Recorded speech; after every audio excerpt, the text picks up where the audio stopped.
So whenever someone says, when someone says like, I'm 7 foot, I'd rather someone say they're 7 foot than 210, 213 centimeters. But if they're 200 centimeters, I prefer them to just say 200 centimeters instead of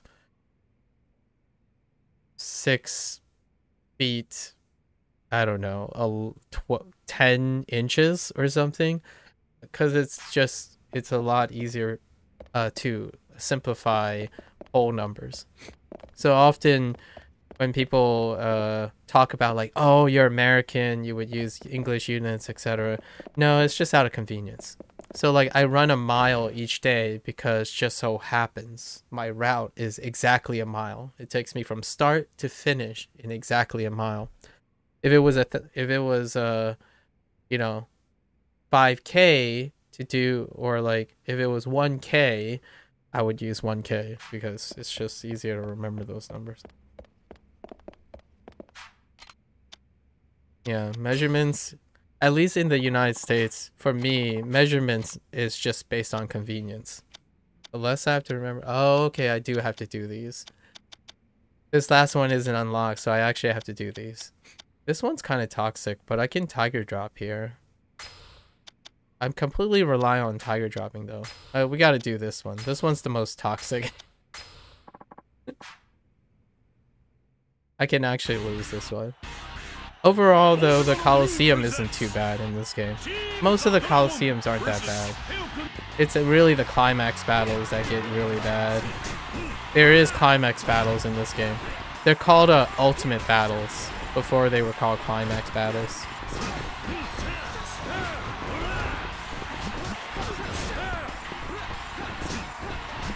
These are toxic because the game's aim mechanic is, like the targeting mechanic is, it works against you when you have multiple bosses. It's not as bad if you're fighting against, yeah, like that. It's not as bad when you're fighting like one boss unit and a lot of like fodder. But it's pretty bad when it's 2 boss units, because they can get you killed, because it turns your back all the time.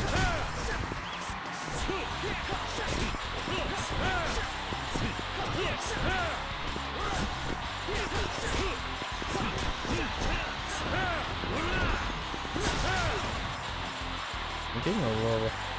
I don't know how familiar I'm with metrics, so I don't know if it could cause inconvenience or try. So here's the thing, I work in science, so science is the metric system.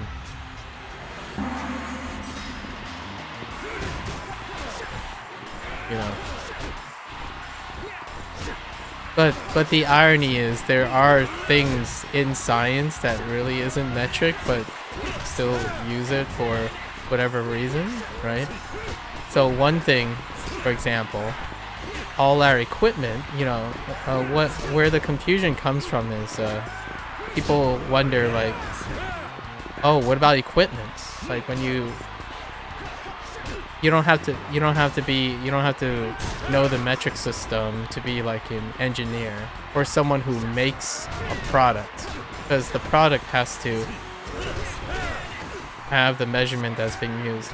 But the answer mostly in modern United States in general is interacting with people. Well, that'll be a problem regardless of the people who have problems with the metric system would ultimately have problems with measuring in general. But when it comes to individuals who want to measure things and buy things that require measurement, all the things are double. Like it's both in metric and English. So in a way, to say if it's confusing, it's not confusing more than someone who only knows one system. It's less confusing because you're used to hearing it twice. So like it's kind of like the generalist versus the specialist thing. If you only use metric, it's gonna feel more confusing, and you're probably gonna be worried what happens if someone isn't using metric and they're using English units. But if you try to place your mind, like your perspective, into another person who has to deal with both all the time, like they live in a country that has both systems in place, it would be very normal. So they would no longer feel confused. They would feel like it happens all the time. As in, you know, it's normal to always talk about, oh, is this in centimeters? Is this in fluid ounces? So generally speaking, it's the opposite. It's counterintuitive how it feels. Someone who has more systems tend to feel less confused because it comes up really, really often. Meanwhile, someone who only works in one system would likely feel insecure about the other person, when in actuality it's the other way around. The person who keeps talking about it or need to talk about it would feel less confused. They would feel like it's very normal. That's kind of the thing about the metric system. And I think it's really funny, or I find it very humorous and entertaining when I hear someone who works in the metric system talk to someone who works in both. Because the person who's working in both would love to talk about it, because they talk about it all the time. Like, I talk about it all the time because I have to, especially if I work in science. I have to talk about it all the time.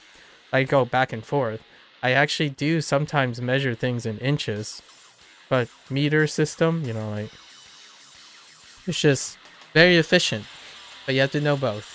So like our incubators, I forgot to mention this, the item that I'm thinking about is an incubator, something that you keep to grow things in.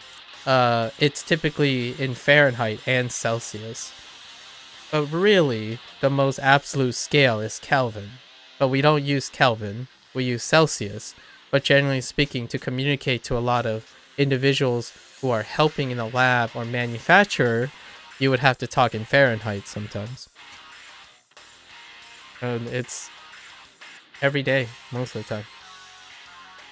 I think the thing I use most still are ounces. I think ounces sometimes come well into play more than grams. Grams is really, it's really small when it comes to a lot of things that you encounter regularly. And then in terms of I think the one thing that in American tends to give away that they're American is when they measure volume. Volume is where it gets weird. And when it comes to volume, in science it gets weird too, because volume, you have to know its relationship with density. So you get like cubic centimeters versus, you get cubic measurements versus a liter, like a mil, right? What's a mil in cubic centimeters? I'll let you, it's a lot easier than it sounds, but usually you go back and forth between those two. And it's a use in the metric system. They're both metric, but there are appropriateness for both metrics. Like, it's the density of water, uh-oh, I hope I don't mess this up, but the density of water is 1 gram per cubic centimeter, or 1 gram per milliliter. And milliliter and cubic centimeters is a measure of volume that we go back and forth in. I hope I didn't just mess that up, but I think that sounds right. I would have to double check. Actually, let's make sure I don't forget my colligative properties, but I'm pretty sure that it's grams per cubic centimeter. No, wait. Yes. Yeah. Grams per cubic centimeter. I typed in the density of water and Google gave me 997 kilograms per cubic meter, which if you divide it by 1,000, that's 0.997 grams per cubic centimeter. So either or. But I always use 1 because 1 is an easy number to remember. So when you think of grams per cubic centimeter or grams per mil, it's close to 1. So it's easier to remember. But I'm guessing they chose 997 kilograms per cubic meter because it's not exactly 1. So if you want to be super accurate, you want to pick a number big enough that it can manipulate, that it doesn't just round up to zeros, because zeros are not great, to be exact. So 997, I guess they normalized it to kilograms, because kilograms is a more relatable measurement, and meters, cubic meters are kind of more relatable when it comes to volume. But yeah, just the way it goes. I like talking about it all the time, because I do talk about it all the time. Even when I'm not working in science anymore. I don't know if I can speak for Americans, how they feel, like how the typical American feels. But it is a really, whether they enjoy it or not, it is a really common discussion. It's kind of like the weather and stuff. So it's really normal. It's a really normal discussion. It's not as normal for anyone outside of, like, I don't know, the UK and the United States. Mass bourgeoisie? Wait, did that just say mass bourgeoisie? 1, 2? Is that how you spell? There's no way that's how you spell it, right? Ooh, there's no way that's not how. There's no way that's how you spell. It's a French word that I'm thinking of. I don't think that's how you spell it. So we'll just pretend. Why is nature so difficult to describe? And even the people come up with the fine-tuning arguments for spiritual origins of our world, and you think, like, do you even see how funny numbers get? Numbers are funny. And we have to remember that numbers legitimately have no meaning without the words that modify it. If you know what I mean. Numbers are easily one of the most basic, lowest language we have that mostly everyone uses. So we're not talking about like Java and you know, like a computer scripting language, but numbers are the most understood universally, but they also do not have any meaning. They are easily the most abstract, like a commonly known, most used and most abstract thing we have between all the languages. Like the concept of numbers. Like when you tell someone, hey, I got a 3. You have no idea what that means. It just 3 could mean anything. So often in science or in school, the first thing you learn when it comes to using numbers is you need modifiers. So whenever science is done, it's kind of humorous, or it's not really that humorous. It's kind of like people still do it where they forget, like, hey, numbers need units. Because without units, it means nothing. It means that thing. It's something abstract. Like, hey, this is 10. 10 what? There's no meaning to it. 10 doesn't mean anything. There's a few exceptions now in this world, right? Now, there are exceptions, but ultimately, logically, it does not embody anything. But now we have certain numbers, right? 727, right? When you see it, 727 means something to you now, like the number 42, or was it 24? I think it was 42. you know, 420. So nowadays, even numbers have started getting meaning, but ultimately, for all intents and purposes, numbers are the most abstract things that we work with, and they are conceptually probably the hardest things to intuit. That's why math is for a smaller percentage of the population.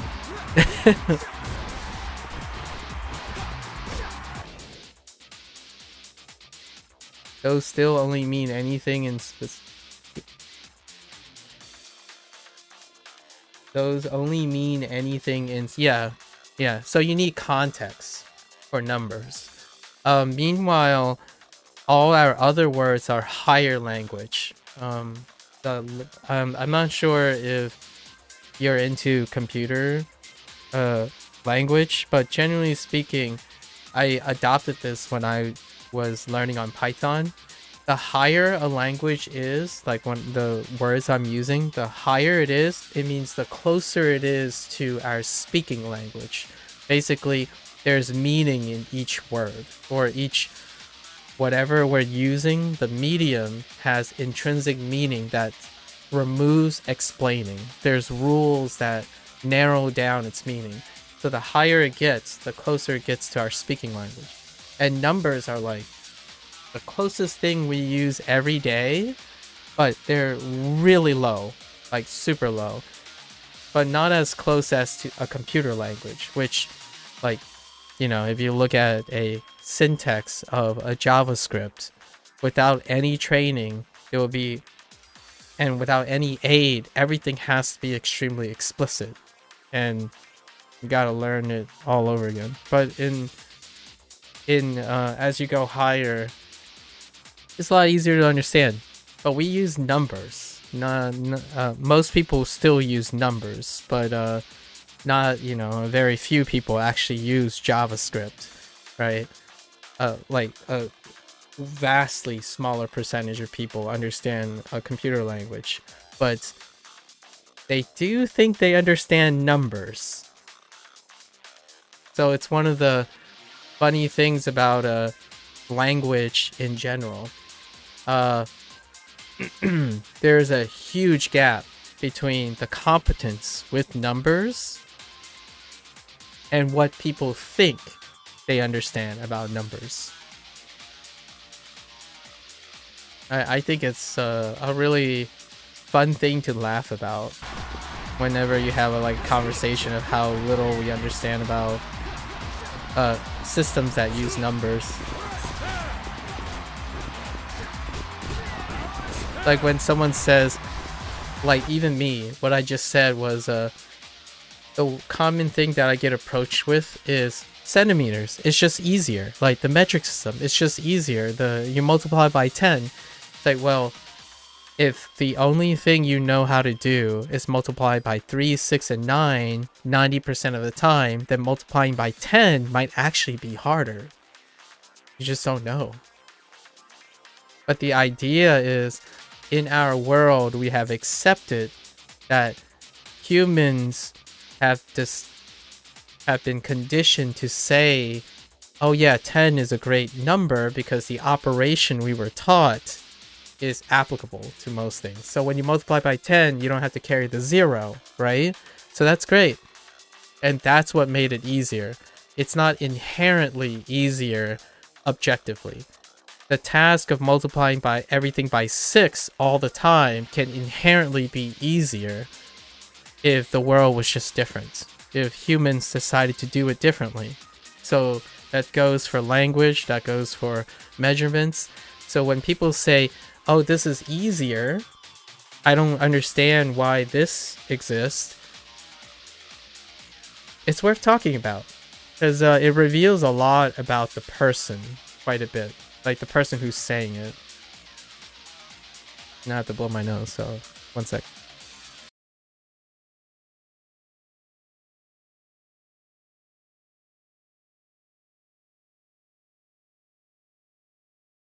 JavaScript is remotely okay to try to make sense, but some really low one like assembly, yeah. Actually, JavaScript is probably one of the higher ones, in my opinion. Definitely one of the higher ones. C++ is still lower than Java. There's like a Perl is an extension of one of them, which is okay. Like, the more they can do, right? Like, I worked in Python, and Python's still higher than most of the computer languages. It's like, relatively, when you read Python, you can kind of tell what it's doing. The syntax, the rules and stuff, that's true for all of them, but the question here, this discussion comes up a lot. Is it easier to understand, or so it's easier to understand a higher language. So Python is easier to understand. And then there was this discussion in education about, should we use Python to be the teaching language instead of like C++ because it's easier to understand? Well, let's think about this. Is it easier to learn an entirely new system that doesn't overlap with someone's previous experience, or use a system that overlaps? The answer, in my opinion, is you offer both. You offer, as a prerequisite for someone who's into computer science, offer them the choice of Python or C++. Because there are people who don't do well with compartmentalization, and then there are people who do really well. And what I mean by compartmentalization is, if you think it's easier just because you know something that's similar, it actually can make it harder. For example, if you're a really, really great Osu player, and suddenly you play another game called Osua, like Osuet or something, and all its systems is off by like a 3.5 margin, you're probably going to be the worst Osuet player because you're a good Osu player. So the idea is the concept of exposure. So when metric system, like metric versus English, you have to normalize for the person who you're talking to. So often it's fun to see how the two people resolve, or the three people, when they talk about, like, no one ever uses English units. English units don't make sense. Like, and then you find out if that person is an English unit only person. Now the idea is, it's hard to evaluate what is objectively better. It is worth accepting that someone says, oh yeah, the metric unit is easier for them. Absolutely.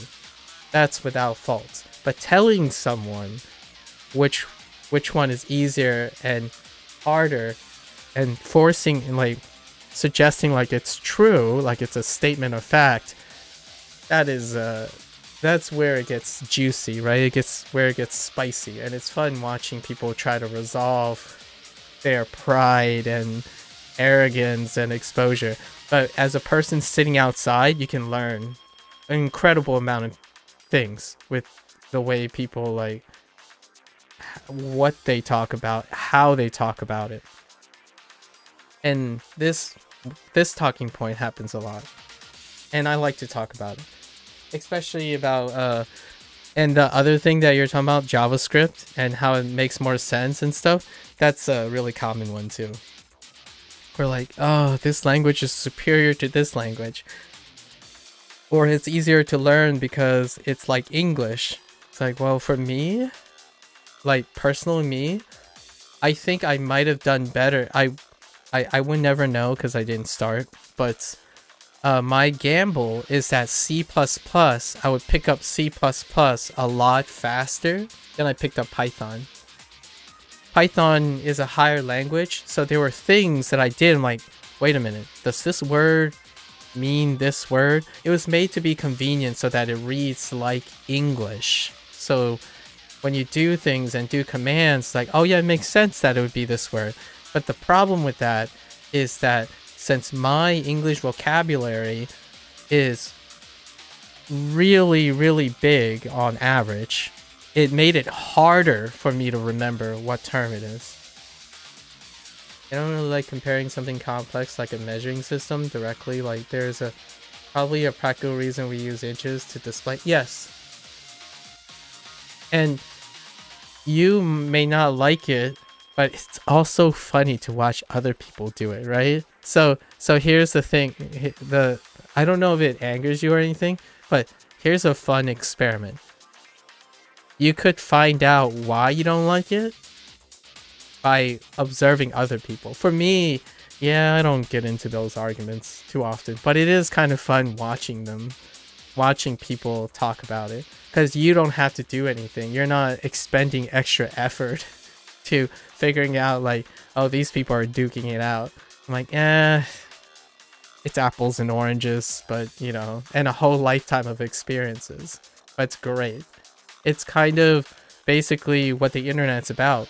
A new game comes out and they argue about the objective nature of how they're evaluating the games and what's true about the game, right? Like the new Zelda game came out, and this will be a talking topic with my friend maybe sometime down the line. But the new Zelda game came out. There's a lot to talk about there. As long as for me, my pride is not on the line, so it makes it entertaining. But I can really understand when people get really frustrated though. You hear people tell other people what is true and what is not, and pushing for objectivity when in the end of the day, it probably saved them a lot of heartache if they understand it's subjective. Like what I mean is, when you put your pride on the line, you make subjective comments and you want to push them like facts. Like for example, when your pride, if I had pride as a Yakuza player or a love for Yakuza, it will make me want to have a tendency to tell people that Yakuza is a great series because I love it. However, I can't tell other people that Yakuza is a great series to them. It's a great series to me.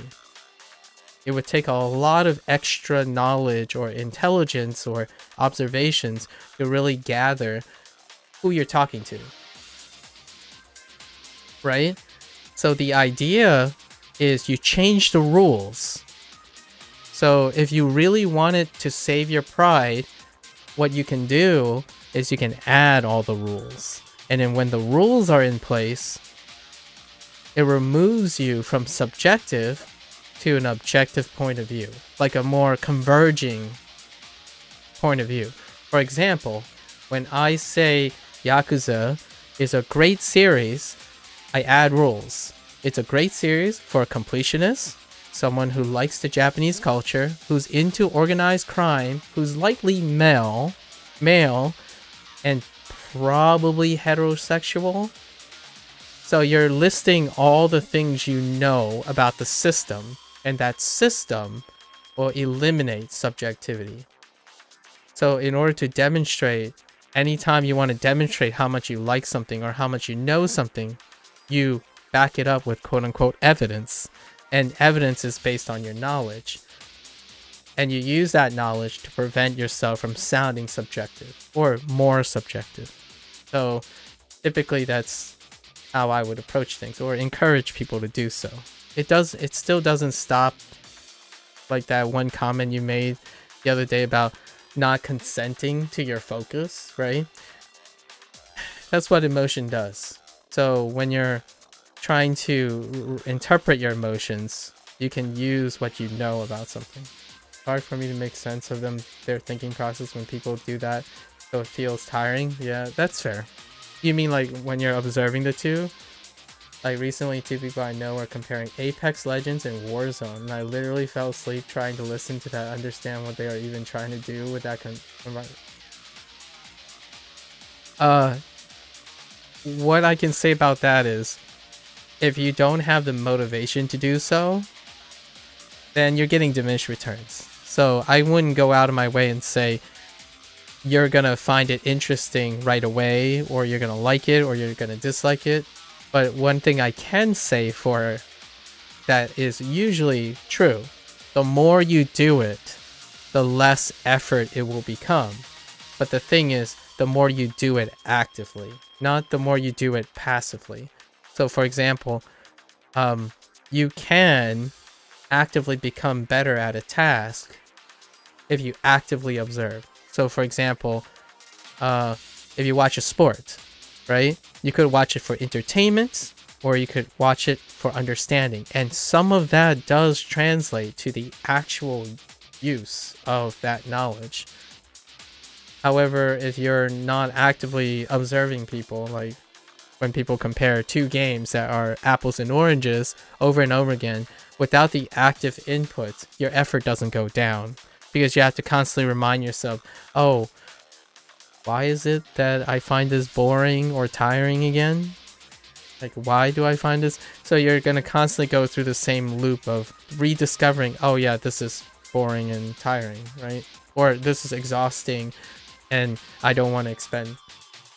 However, what is 99% of the time true is once you place effort into it, the effort gets less over time. But you would have to really want it, which, people love people not because they know how to analyze people's conversations, right? You know, there's a time and place for everything, and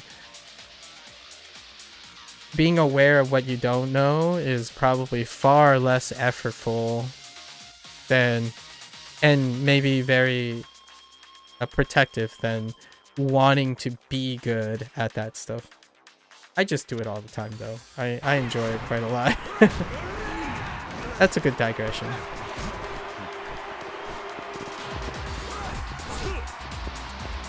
Conversations, man.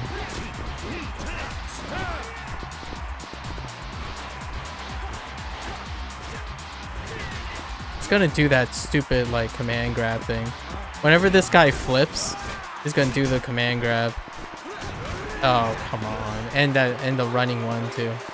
Okay. We gotta stay close. And then just tiger drop his face. Come on, get up. Get up. Stop stalling.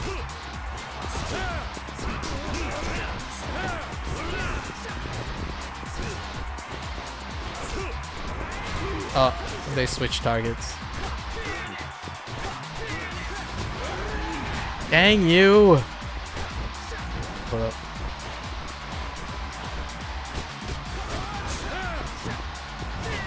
Lucha Libre in a suit.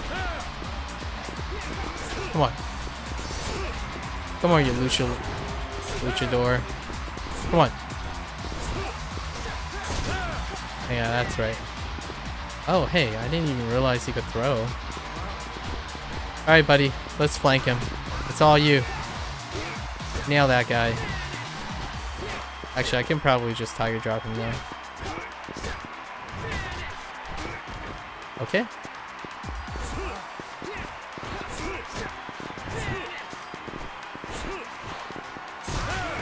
Tiger drop.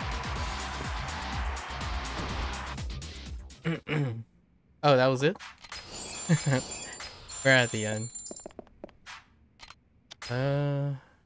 Okay. Do we still have to do the weapon thing? We do. So we do have to win 3 each. Okay. Okay. This one's a little sussy. If we get Kamiyama, it's so toxic. Oh hey, it's the chef guy. Ow.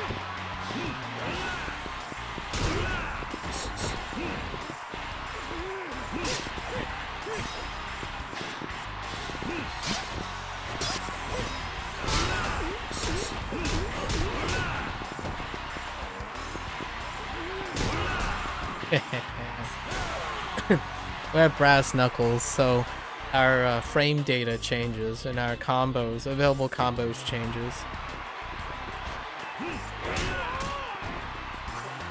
So there are things we can't do and things we can do. But the nice thing is brass knuckles allows us to tiger drop. And weapons suck. Weapons are way slower. So you can tiger drop the crap out of all of them. It limits your options, but it also limits the enemy's options.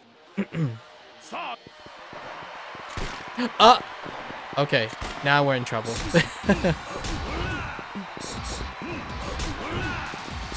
We can't actually tiger drop a gun, so I think we're just gonna do this the entire time, which just prevents the guy from acting.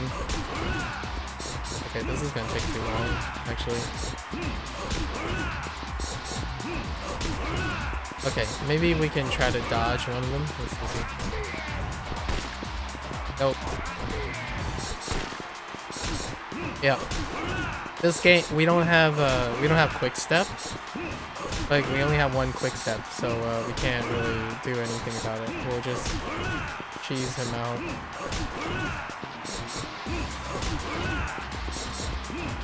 A quick step is not reliable.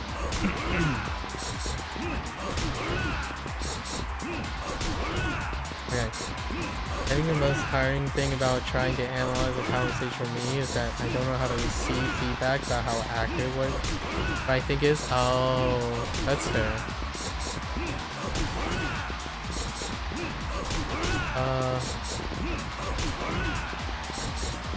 Especially with some people who go full emotional and just calming down and acting like it doesn't matter and stuff like that. I don't know, it's not going to be consistent, but yeah. It does, there is quite some insecurity when one is concerned about being accurate. Obviously, I don't have to tell you this over and over, like, I would just repeat myself to emphasize. You know, for myself personally, I try to make it clear to remind the person that I'm not interested in how accurate you are. I'm only interested in how you feel emotionally about certain things. And if we can share that, the feeling of the concern about being accurate or not accurate is removed, right? And that is a source of a lot of anxiety when it comes to conversing with people in general, which you described there.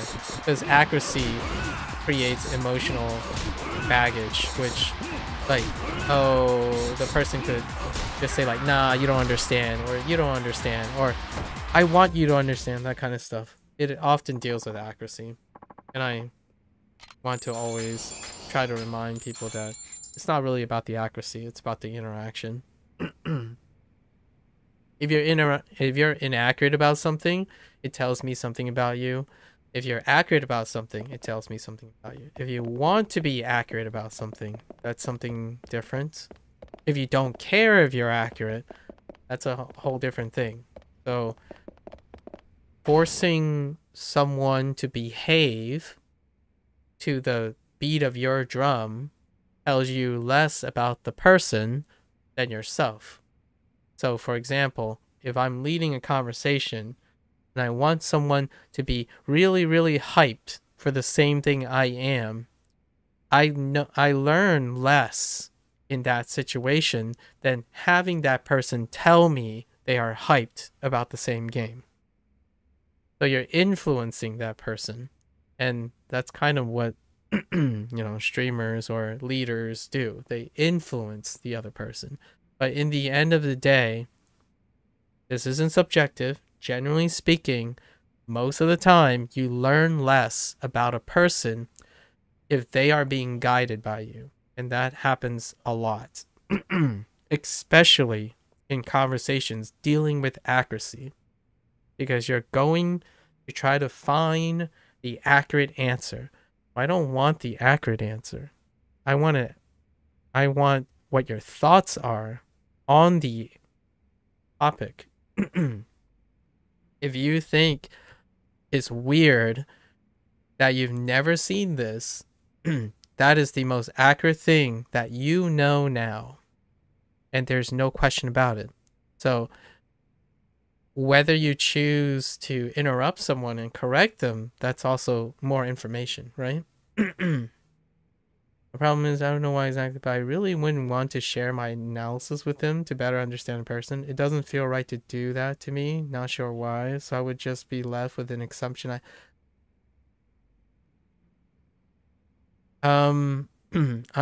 Since you don't know why, I probably wouldn't know why either. But for a lot of other people that I've talked to, it's usually for them, it's the effort required to overcome the anxiety of interacting with the other person, knowing that that interaction has no guarantee of return on investment. So, for example, when they initiate a conversation and they want to share their thoughts, but it's a combination of, I would say, 4 or 5 things. One, you have to initiate the conversation and you have to take lead of the conversation in order to share your analysis. And then afterwards, you have to execute that in a way that they will share the thing, like something back. But the anxiety piles up because there's a chance they don't share anything back or even close off. So all that uncontrollability means that you do not have a guarantee for the amount of effort, the effort to go over your like anxiety, your concerns, your insecurities. All that is an input, but the output is so uncontrolled that most of the time you can get a net positive just by observing temporarily, assuming, and then if it plays out, it plays out. But generally speaking, you're constantly at a net positive without risking anything. So often, whether that helps you better understand yourself or not, I don't know. But for a vast majority of people, like especially in online context, you get online to expect a return on investment. Sorry, I've been allergies have been pretty hard on my voice and nose recently. But the idea is when you're online, when you're using your free time, we as in the general populace who goes online, they're expecting a return on investment. So when you get online, you come with an intent. You come with, I have to get something back. I want to get something back. It's what's guaranteed. That's what the internet is for. If I want some pleasure, if I want entertainment, if I want something insightful, I come to the internet for it. Unfortunately, that normalizes the barrier, so it creates a bottom line for us to engage in the gamble, which is people. People are a gamble. And to me, it's up to that person to come online with a net positive ability, a net positive mindset in order to be proactively engaging in these discussions. So who has these kind of things in general? A streamer does, a content creator does, a business person does, or someone who's logging into the internet with the intent that they have to obligate themselves to something. So they prepare themselves for it. On the internet, it doesn't ask you to do that. So when you're casually browsing, it's not asking you, hey, you are feeling so good, you want to share your beautiful sunshine and rainbows with the next stranger, so you go online to do it. Most of the time is if you're feeling really great, you probably go to your friend, which doesn't have to be on the internet or in a public manner, and you share your positive energy with them because your barrier is so high. You navigate to the least expending. You want to spend the least amount of your positive energy in order to get a return. What's the highest success rate of Like, what's the best return on investment? Someone you know, someone you love, maybe someone you're used to, some content you're used to, so that your net positive continues to stay net positive. However, we know that the internet is not the case for that. Generally speaking, people are at a net negative mindset when they go to the internet, because the internet is where you're going to get your positivity, your positive energy to offset that. So much like watching a movie, eating your favorite snack, eating your favorite dessert, when you go to do them, you're already in the dumps.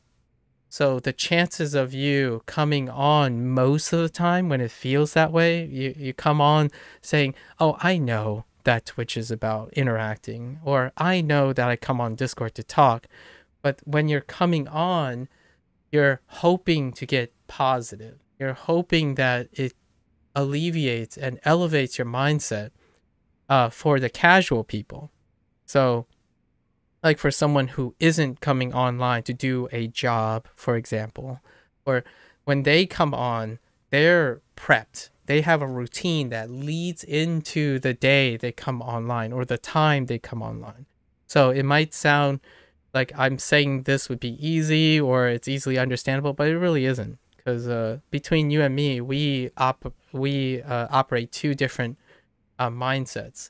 I get on because I'm ready to interact with people, as opposed to you get on perhaps to increase your expenditure, like your results, with the least amount of input, right?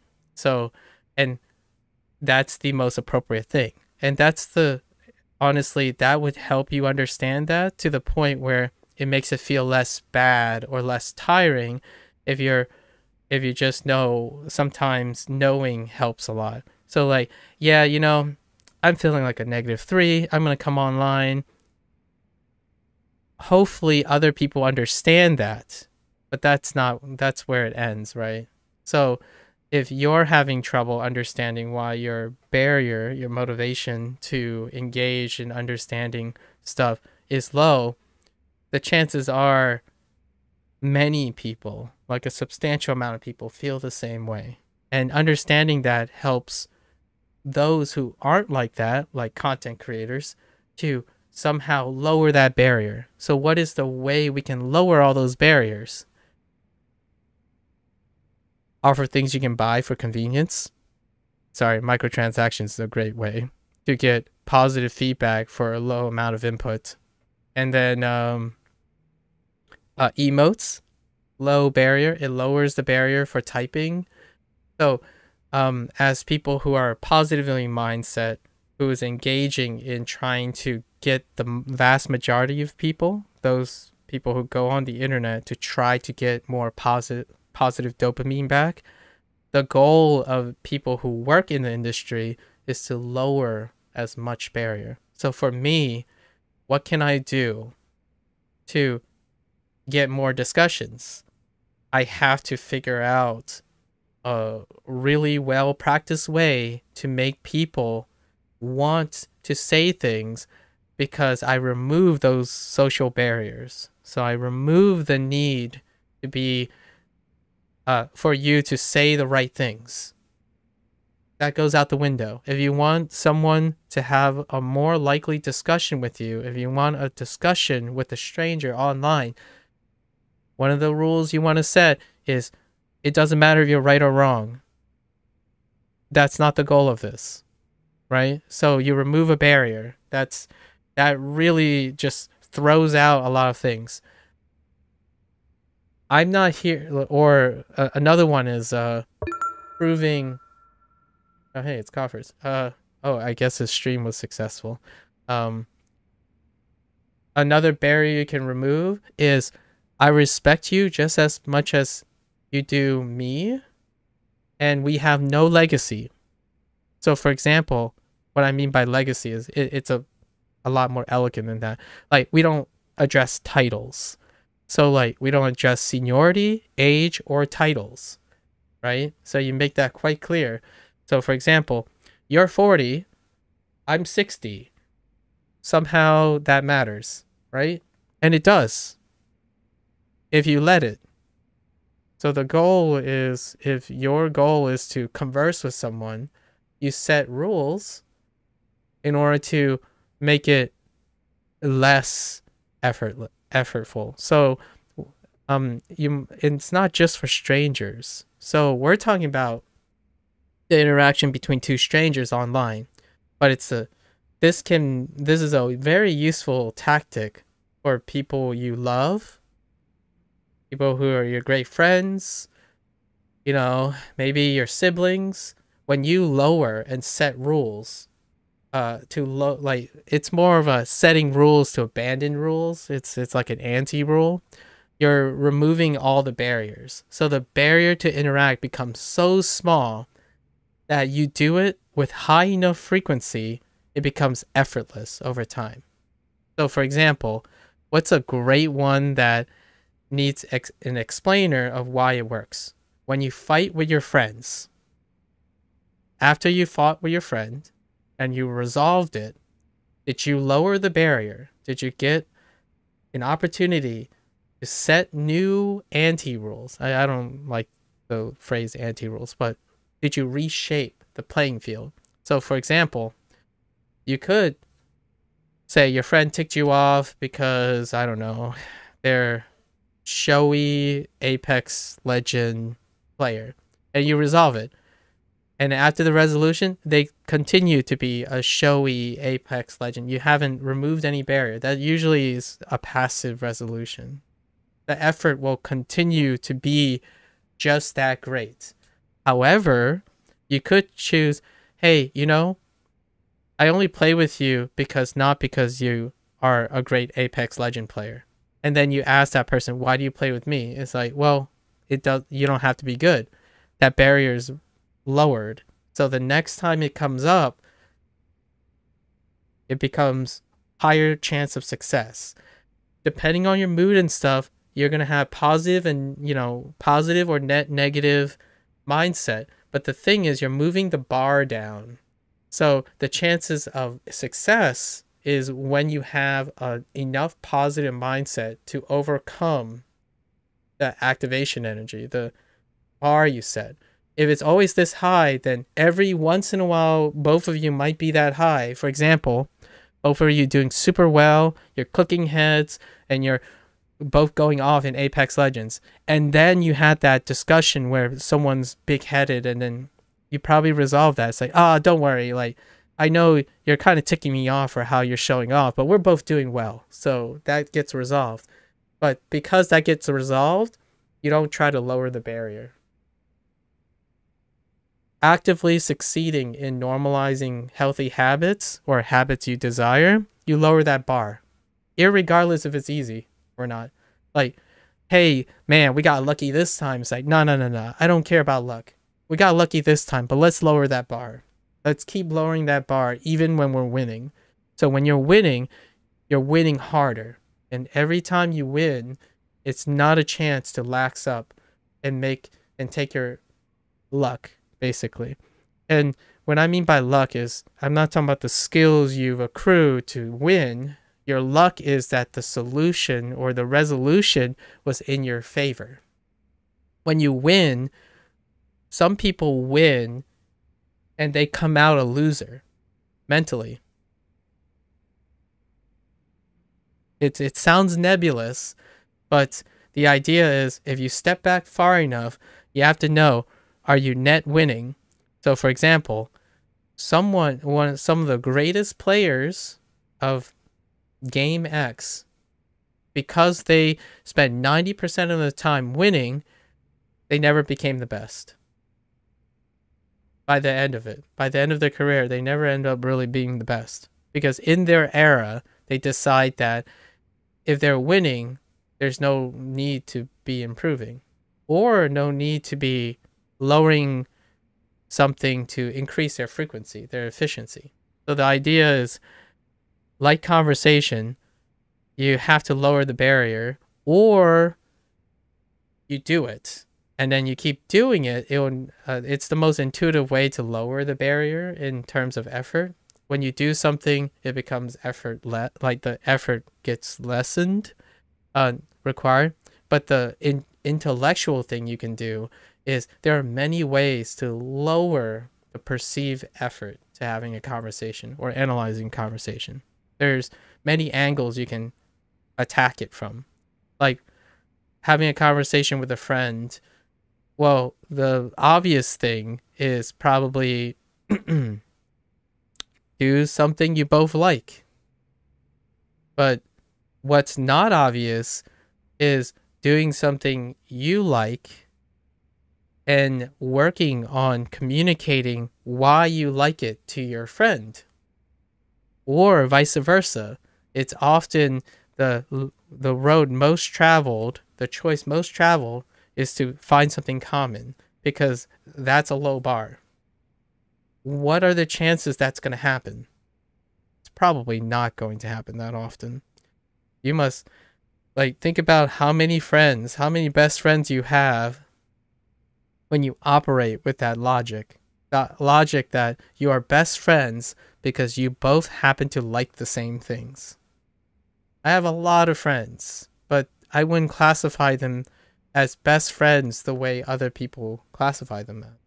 So I don't usually use the phrase best friend very often because it is a mindset that I don't empathize with most people. When they think about best friend, they talk about people who are joined at the hip, can read their minds, they don't have to explain anything. I have a lot of friends, but so many of them, like 99.9% of my friends, do not fulfill the best friend category that most people use as standards to communicating. I do have best friends, and I call them best friends because it's not how I understand friendship, it's how other people understand friendship. So those best friends that I use are those people, those really special people. Now think about the odds of that happening. For me, I meet over hundreds of people regularly in the first 20 to 30 years of my life. I meet people regularly, hundreds to 1,000, and I have seemingly 4 best friends who are related. So the odds are really low, and that's kind of deals with conversation. Going back to meeting a stranger, analyzing them, or understanding more of them, more about them, you lower the bar. So there are many ways to lower the bar. You can practice how much you can extract from them, which is what I focus on. I think I focus on this the most because I'm in a position where I only have a few seconds or a few minutes. That's the vast majority of my time. So how do I make that more efficient? So most of the things I talk about is how much can you learn from someone's actions, someone's conversation, and I practice that. So when the moment comes, it's really easy. Or it's really easy to me. I perceive it as really easy. It was hard at first because it's something I don't do. I mean, you could be a natural person and did it all your life, and then it will always feel like it was easy. And the downside of that is that person who always think it was easy would probably have a hard time describing how to do that for someone who thinks it's hard. For me, it was hard, hands down, without a doubt. The things I'm describing are things I practice because they are now easy, but they are absolutely hard. And conversing with someone with no guarantee of investment, that is what gaming is about. That's the one thing that makes gaming the last frontier, especially multiplayer games. When you go on an MMO, right? You go into a party, the moment you're thinking is, nah, it's not worth investing. It takes too much effort. There's a chance we never see this person again. If this person sucks, we're never gonna see them again. And then suddenly you queue into them again. It's like, oh man, this guy sucks. I don't know, QQ. I'm already. It's there's no way we're gonna meet him again. It's fine. It's not gonna happen again. But the thing is, that person isn't just one person. They represent a big majority of people. So once you characterize that person, you learn being natural, I know, right? It's tough. Like I've met one or two people who are naturally so good at social interaction, but it's not necessarily because they were born that way. They were, well, okay, not literally born that way, but more born into an environment that cultivated social interaction, like what their parents did, what their background was, what they fell in love with at first, serendipity, all that stuff molded them into it, and it made them feel natural, right? But in this case, the idea is you're creating as many situations as you can, and you just lower all the barriers. So when I play an MMO and someone sucks, it doesn't really trigger anything because I've built a system in which I deal with that or how to interact with that, and then another system, and then another system. So the goal is now, my favorite thing to do is finding someone that's different. That's kind of my jam now. So it's not to say that I enjoy certain people more or less, is I'm more efficient at interacting with specific types of people, and it governs 90% of my interactions now. So when I get online, most people's types of interactions that I have fall within the 95%. So it does make it feel boring because it's low effort. But boring doesn't mean I don't want to do it. Interacting with Coffers represents a vast majority of people. Interacting with Sun also involves a vast majority of people. Oh, it's just one OMG now. OMG. Nice. Very nice. Solid 50. So the idea is you're just removing, just keep lowering the barrier. So how do I make a conversation with Coffers even less effort? How do I put even less effort? You might be saying like, wait, hold up. Are you telling me that I should minimize my effort in establishing relationships? We're not talking about total effort. We're talking about liberating effort. So when it becomes lower effort to do something else, you can redistribute that effort to something else. So like, one thing, here's something, I'm sure Sun and Coffers is fine with this. Deciding anime, that was a really high effort. You guys have to agree with me, right? Sun and Coffers, like when we started, figuring out anime choices was like incredibly high effort. But now, like, it's even less, it's lessened. We efficiently, or at least I tried to, I don't know if you two actively tried, but we continue to lower the barrier. And all of us, all three of us, actively tried to lower the barrier. Like Sun became more flexible. He probably tried to be more flexible, more like looked for more inspiration. Coffers is still a Pepega. And for me, like I instituted rules or cycles or things that lower the effort. And now we spend more time doing something else instead of using time to decide on anime. To the outside, to someone outside, it might seem like we're not putting in effort in picking anime, and they would be correct. But it's not because we don't care about it. It's because we became efficient enough. We worked through all the hurdles. We tried to work through many of the hurdles, and we lowered the barrier to do that task. And the goal of establishing a meaningful relationship or conversation with someone is to lower the barrier enough that 90 to 95% of the time you can repeat it. Like you're in the right mindset. You're in the net positive mindset enough to do it. So that it's so low effort, you do it. Me coming on stream, that's like, I don't know, a -2 to start the stream, right? I only have to be slightly positive each day to want to do it, to want to have a lot. Having this type of digression was like a huge barrier because it requires quite a lot of effort. It requires reading, prepping, rehearsing, all that stuff. It requires an uncontrollable factor, which has someone who's willing to ask a question for me to digress and all that. All that requires a lot of barrier to get over that uncertainty. But it's so low now. Like, I've practiced to the point where I rehearse something, I do all the things that lead into it. The barrier for that is non-existent anymore. So I could choose now when I feel like digressing because I have something prepped. So the goal of being prepared, practiced, skilled is whenever you're winning, it means you liberated time and an opportunity to lower something else. When you win, couple it with something you're not winning and make those gains. But it's difficult because a lot of times people need to find connections between them, like literally. So for example, getting an FC on Osu. Every time you FC on Osu, you go for a 3-mile run.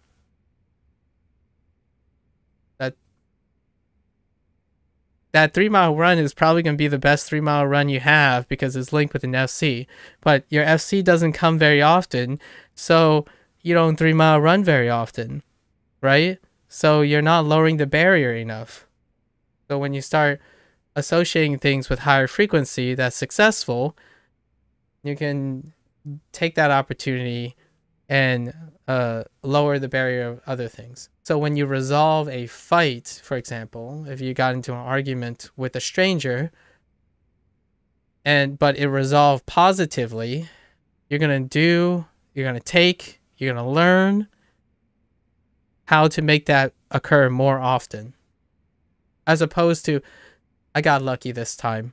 That person wasn't ticked off. We worked it out. I got lucky. So moving along, and you just leave opportunity on the table. Like, when you succeed in something, it's an opportunity to take that investment and make it even better. So every time I've gotten into an argument, like a really big argument, that is where I make almost most of my gains. So every time I struggle, which just sounds familiar because in physical activity it's similar, in human emotional compensation, anger management, a lot of times is coming from a compromised state. So every time you are struggling with something, is opportunity on the table. So this isn't a bad or a good thing for myself when I'm saying this, but when I am very comfortable, I remind myself that I'm not learning anything new. That's it. That's just it.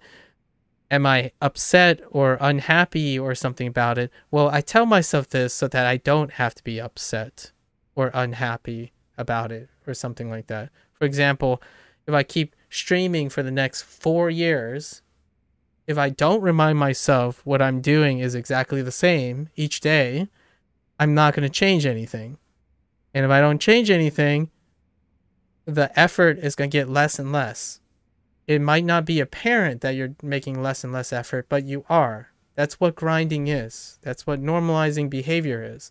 You get stuck in a grind, stuck in a loop.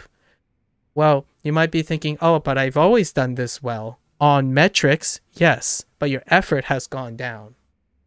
A human being naturally normalizes something and the effort goes down. Like, oh, I get on to stream every day. It's like, I used to have a lot of hard time getting on or being consistent or stuff. So you tell yourself this, but remember, you also are, because of that, you're making less and less of an effort. And you will learn less and less. You will improve less and less. You will do less and less. Like, what I mean by that is, you're not literally doing less. You're emotionally and actively doing less intellectually. You are not engaging in something you can learn from. You are optimizing. That's the word. You are optimizing. When you optimize for something, you spend less energy to get the same amount out. You can't get more out because you didn't learn anything new to get more out. Like, there's no other potential. You need to put yourself in a different environment to see the opportunities to squeeze more out. So if you're constantly doing the thing that makes you comfortable, you are bound by that thing. So if I want to be an even bigger person, I have to do something that I don't know what to do yet, or I need yet. So slowly, whenever you're like, you raise up in the morning and you're just feeling really, really good, right? You're just, all right, today I'm just gonna pick something random, like add something random into it. Like, well, I got something, but it is there. So every time you do that opportunity, when your mindset is best, like for you, when your mindset is most positive or uncharacteristically positive, those are the days where you go through your laundry list, like your 100 top 10, 100 things that are net negative that you want to do. Pick one of them, right? You don't have to come back to them. It's just you're sampling. And then the idea is you take that negative experience and you're trying to lower the barrier. It becomes less negative. So you keep a list of 100 negative things. When I mean by negative, I mean resource expenditure. When you go to bed and you get up in the morning, say you have 100 points. You're net positive 100 points. There are activities that can give you more points, and largely the majority of the tasks you have as a person, if you want to be productive, will take away from your resources. So -5 for getting out of bed, -6 for brushing your teeth, -30 for going out for a run, and then it's like a -5 for everyone you meet online that you have to say something to. So you're going through it, and the idea is you minimize all those minuses. Even more impressive is when you turn them into positives. And that kind of goes back to the natural as social interaction. There are individuals who get, and they call them, the internet stereotypically or archetypically refer to them as extroverts. Individuals who have a conversation and they get points for it. So effectively, it becomes, for an extrovert, the true and natural extrovert, they could sustain their energy level or improve their energy level if they have an unlimited source of human interaction. The downside to this flaw is like, well, there are plenty of humans. They could just go on TikTok and no, but the thing is, the most people that are supplying that chain, those people are net negative people. And they are the classical introvert, as in they expend energy to interact. So no, there isn't an unlimited source for an extrovert. However, maybe one day that extrovert will meet a true significant other who's an extrovert, then they're gonna go on forever. Like they're just gonna feed back on each other, right? But the vast majority of internet people, they're coming on to gain positives while sacrificing as minimally as possible. And one of the biggest deficits online, like the pre-selection, is that you're net negative. You're quote unquote introvert type, as in you expend energy to interact with someone. And you might think, but there are extroverts that go online. Yeah, but compared to the extroverts that aren't online, it's a small percentage. Extroverts do not self-select themselves into the need to get positive energy from people. What's a better source of that? Touching grass, doing non-internet stuff. Because the odds of bumping into another extrovert-like person is not on the internet. The internet, you're offsetting. It offers free positive energy. And what I mean by positive energy, I don't mean the world is great, the grass is greener. I mean energy as in it gives you energy. So whenever you see a puppy video and you love dogs, it gives you some positive energy. You're looking to sap some energy. And this we'll do a slight digression to like self-improvement. When you're doing homework, some people say, oh yeah, you don't distract yourself with the phone and stuff. It's like, that's true. I mean, like, I recommend that, and I'm behind those people who suggest that, like, not distracting yourself. But that's only in the sense, that's only assuming one, that was not only, but that's largely assuming one thing. And I disagree with this type of way of interpreting. Basically, when you pull up a phone, like, you have to do homework, and you're like, put away your phone because it will distract you. So this mindset requires that that person you're assuming that's doing the homework already has enough energy, positive energy, to do the homework. But the homework requires, say, a net negative of -10. The phone is a net positive +2. Of course, this would distract you. But distraction means you can already do the task. You are already able to complete the task. I would argue a dramatic difference is that when someone goes to do homework, they don't have enough energy to do it. So instead of a 20 person doing a -10 task, it's a kid who's already at 2 for the day, and they need to do a -10 task. No matter how much distraction from the phone you're going to get, they need that positive energy in order to already complete the task. So yes, I encourage it if that's the state that they are in, but I don't think the majority of kids are in that state. They actually enter a task when they don't even have the energy and mindset to do so. So instead of trying to strip them of the only way they could have completed that task based on them, instead you go, hey, do you think you can do this today, like right now? It's like, no, I can't. It's like, why can't you? It's like, I just don't have the energy. It's like, okay, so where can you get this energy from? Would straight up 2 hours of gaming give you +8 points so that you can get this done? So instead of spending your time deciding, trying to do the homework haphazardly with poor efforts and inability to complete, you can at least get half your homework done by taking 2 hours to get the positive +8 and then tackling the homework. You alleviate the amount of time you spend deciding which is the right way, bouncing back and forth, and just do it with intent. You do it with gaining energy, so you're going on the phone and not punishing yourself for feeling guilty or stuff. You just didn't have the energy. What are you doing? I need to get as happy as I can get. Like, give me that dopamine. Give me that dopamine, then attack the task.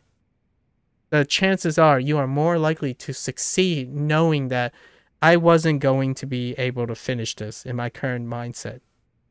I need to recharge. So you go and do the recharging. Not only do you recharge more efficiently, instead of saying, I shouldn't be doing this, like, I shouldn't be doing this, I'm distracting myself from it. You're already punishing yourself. So not only do you suck at doing homework, you also suck at making yourself feel better. You double sucked yourself. That sounded, that didn't come out quite right. I heard it in my head and I knew it was going to be lewd, but that's it. So you can get good at making yourself feel better, and you can make yourself good at doing a task. It's not, you don't have to choose. You can get better at making yourself feel better, and you can get better at doing difficult tasks or tasks you don't want to do. The idea is your mindset up for it? And that goes straight back to what Worm said about how uneasy he feels, or he just feels really tired about analyzing conversations and dealing with, like juggling all that. It's understandable. It's a certain time of day, what you're seeking from it, what you're seeking from the interaction, what you want from the internet. There's a lot of things you can address to make yourself mentally prepared. The goal here, the take-home message here, in my opinion, is that you lower the bar. It doesn't have to be minimized. It doesn't have to be minimized.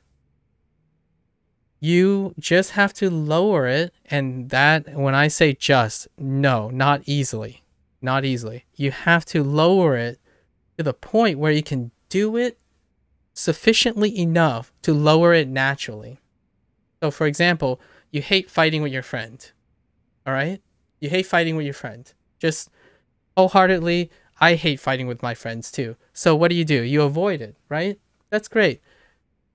I will only avoid fighting with my friend until I can lower that bar to fight with my friend consistently. And over time, fighting with your friend, that bar will lower. So the goal is to lower the expenditure of energy, which we're going to call effort. I mean, they both start with E. So E, energy or effort, you lower it to the point where you can finally do it on command, right? Most of the days, and it will lower itself. And that's the goal. You don't lower it like, so don't get in my sincerest disclaimer. Do not get into optimizing cost, because you can also get into this mindset where you're optimizing the safest approach to creating a habit. The most straightforward way to establish a habit is to do it. So if you spend most of your time optimizing how to do it, you're rarely going to ever get to doing it. So the idea is you're always lowering it when you have the opportunity, but you're trying to increase your frequency of doing it. It's not perfect. You're not aiming for perfection. So if you're sitting here, it's like, I can't do this. Like, I don't want to do this. Like, but okay, all right, let's just think about how I can lower the bar. It's like, oh, I could lower it even more. But you just failed at something, in my opinion. You failed in upping your bar. You failed at optimizing for your regeneration. So what does that come in? Self-help, self-love, like when you begin to optimize and mitigate loss, you lose sight of increasing revenue. I call it revenue, but you lose your energy source. You lost source extraction or focusing on maintaining what resources you have now. You don't have to always be at 100. You can raise that cap. You can be a 110 tomorrow, a 120. So all of that is just opportunity, in my opinion. So you step back as far as you can that you want to without overwhelming yourself, right? Because if you overwhelm yourself, you step too far back. So you're net negative. So instead of starting at 100, you're starting at 90 every day. You're trying to find where you can step back to, where it gives you like 110 or 120. Any tweaking, every single, finally tweaking every day. And every time you have an opportunity to lower the bar, you lower the bar. So when it comes to conversation and interacting with other people, that is the GOAT, because you're lowering the bar every single day. Like your opportunity, every time you enter a situation you are uncomfortable with, it's an opportunity to lower the bar. The downside is, do you have enough energy to even do it in the first place?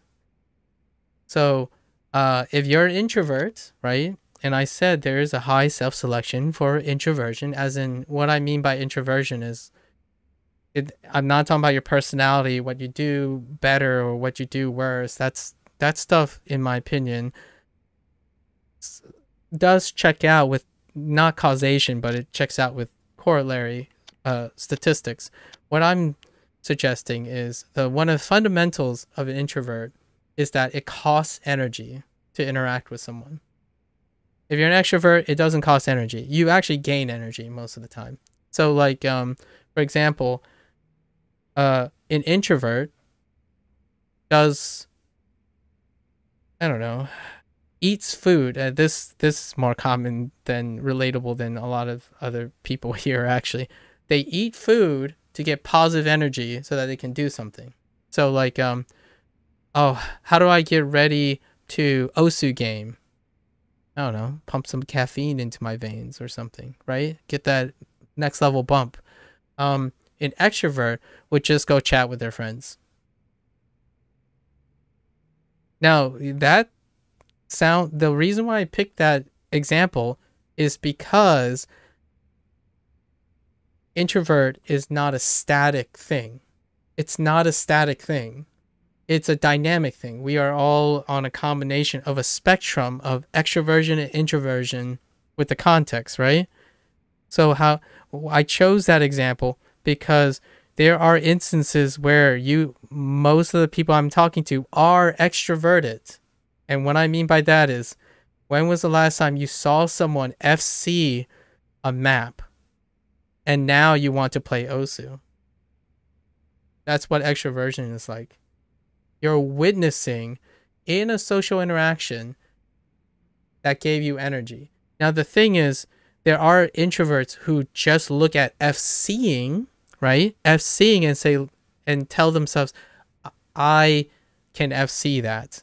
That's more of an introverted take. The extroverted take would be, oh, my friend is doing well today. And I was talking with my friend and their energy is high and it gave me energy. That is extroversion. But now just imagine if you're truly an extroverted person, it doesn't have to be a good thing. When you talk to a stranger and they flick you off, that gave you energy. That's kind of like an extreme thing, but it's what the idea is that it's not context specific anymore. The barrier is so low that they get energy out of any of the interactions. And I'm trying to reach that state as a person who is intentionally not obligated. I'm not obligating myself to stream. I am intentionally streaming because I've set myself up with enough energy to do the task that I want to get better at. And that involves conversation, digressions, like analyses of behavior. I get on to do that. I don't get on because it gives me energy or gives me purpose. That's an incentive. It does give me purpose, right? But here's the thing. Do you do something because it makes you feel good, or do you do something because you want to? A lot of times it has to be both. For me, it's either. So the more times you can say, nah, I don't need all these to fulfill, I don't need all these rules, you're lowering the bar. It's the anti-rule thing. You're lowering the bar. So in the future, for example, and I'm telling you this because I'm gonna digress a little bit more into the dangers that I have, that I'm worried about a lot of younger kids and growing into adults. Like they're all turning, like once they get to the 30s, it's gonna be chronic, and that's creating dependency. When you stop lowering the bar, you start gaining dependencies. A habit can be a form of dependency. It's not, there's a fine line between an addictive habit, which we call an addiction, and a healthy habit, which for whatever reason, we just call them habits because they're indifferent. You're not really calling them bad habits, which is an addiction, right? So, if you're not lowering your bar at any time, you eventually create dependency. And now you start thinking about things like, well, I can't do this without doing this. So like, I can't play a game without streaming. That's a dependency. Like the moment you start saying things and adding more rules, you're gaining dependency. The bar is increasing. It's not decreasing anymore. So now when you do something, you're adding more conditionals So you're making it more effort. And that's when you can agree.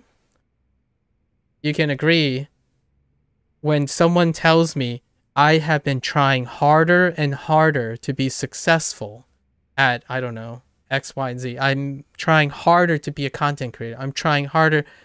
You are, but you're not productively trying harder. You're getting diminished returns. That's when diminished return kicks in. When you start thinking, it's harder to get on. Like, I'm usually like more tired, and I need to get on to stream because you're sapping. You're basically, now you're inputting 10 and you're getting back even less than you've gotten when you started. And that's the most dangerous thing. And that is the thing that people are scared of, in my opinion, as adults, as parents, as educators, as those people who are trying to like reduce addiction, right? Addiction, as in bad habits or non-sustainable habits. When the bar keeps going up, it's no longer sustainable. When the bar keeps going down, it's becoming infinitely more sustainable. And what I mean by that is it's going to asymptotically approach something, right? It's going to level out. You're still getting diminished return on the other way. Diminished return happens both ways. But one hand, it increases your efficiency no matter what. In the other hand, you're just going to stop doing it. The breaking point is when you stop doing it. The bar finally escalated to the point where it goes over, and we don't want to go there too deeply, but that's when someone stops getting up in the morning.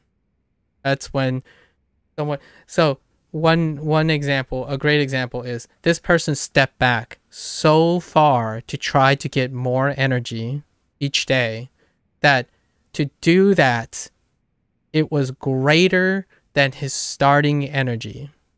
Like the person, sorry, I said his, but the person's starting energy. So if you are starting the day after you step back and looked at all the rules and you keep piling on all the rules, like life is the culmination of everything, right? If life cost 100 points for a day and you are waking up each day with 50 points, that's when you stop getting up. Like, that's the ultimate defeat of a person. And I hope that no one does that, right? But here's the thing. There are far more people who are already doing that than you might be thinking. Who are they? Anyone who's going online to feel better before their day even starts. Like, what are you doing? Well, life is a net minus 100, and I woke up with 50 points. I need to get 50 points somewhere before I start tackling life. I need to get 50 points from the internet. How are you going to do that? Well, I'm just going to willy-nilly go on the internet until I feel like I got 50 points. Well, guess what? If you're a NEET, right? We're familiar with that term. You might not ever get that 50 points. You might get 40 points, and then you go to bed with 90 points for tomorrow. What are you going to do? You're going to go online and hope you get 10 points. But guess what? During that time of getting those 40 points, you lose like 50 points to go to bed and start the next day. Now where you're at, you start off the new day with 40 points. Then the following day, you start with 30 points. Because you keep doing passively the same thing, you start with 20 points. And at some point, you're just never getting up, and you're never coping properly, more efficient enough. So if this sounds like you, my challenge for you is cope better.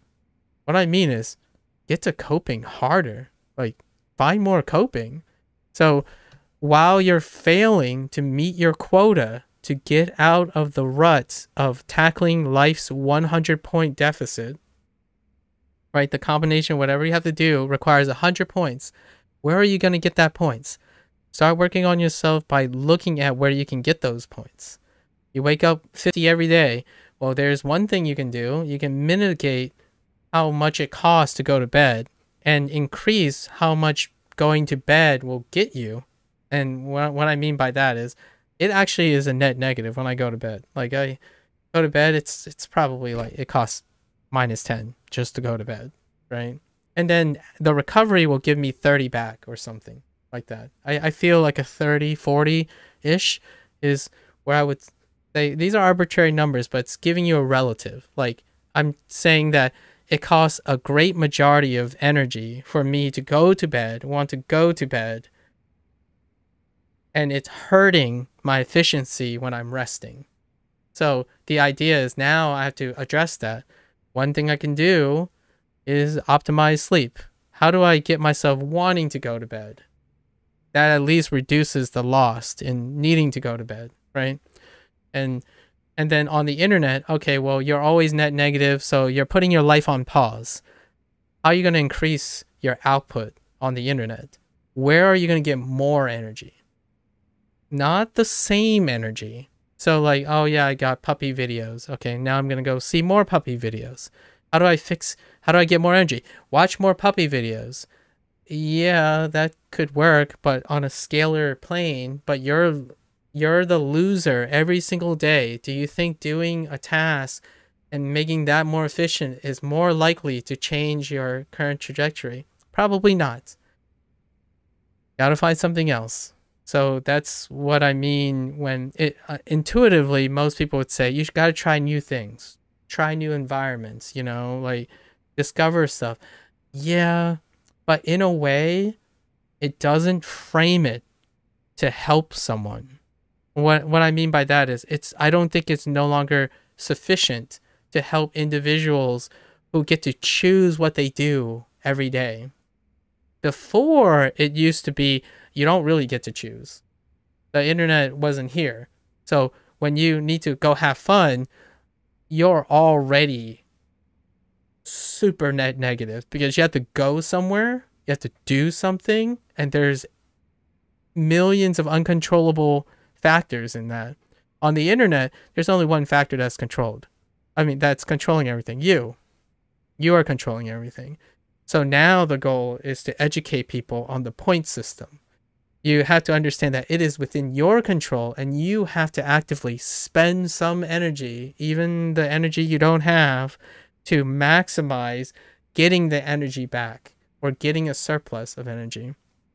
So if you're waking up at 50 and your life costs -100, you need to find and improve the way you get those 50 points, at least minimally, to get 1 day of your life back.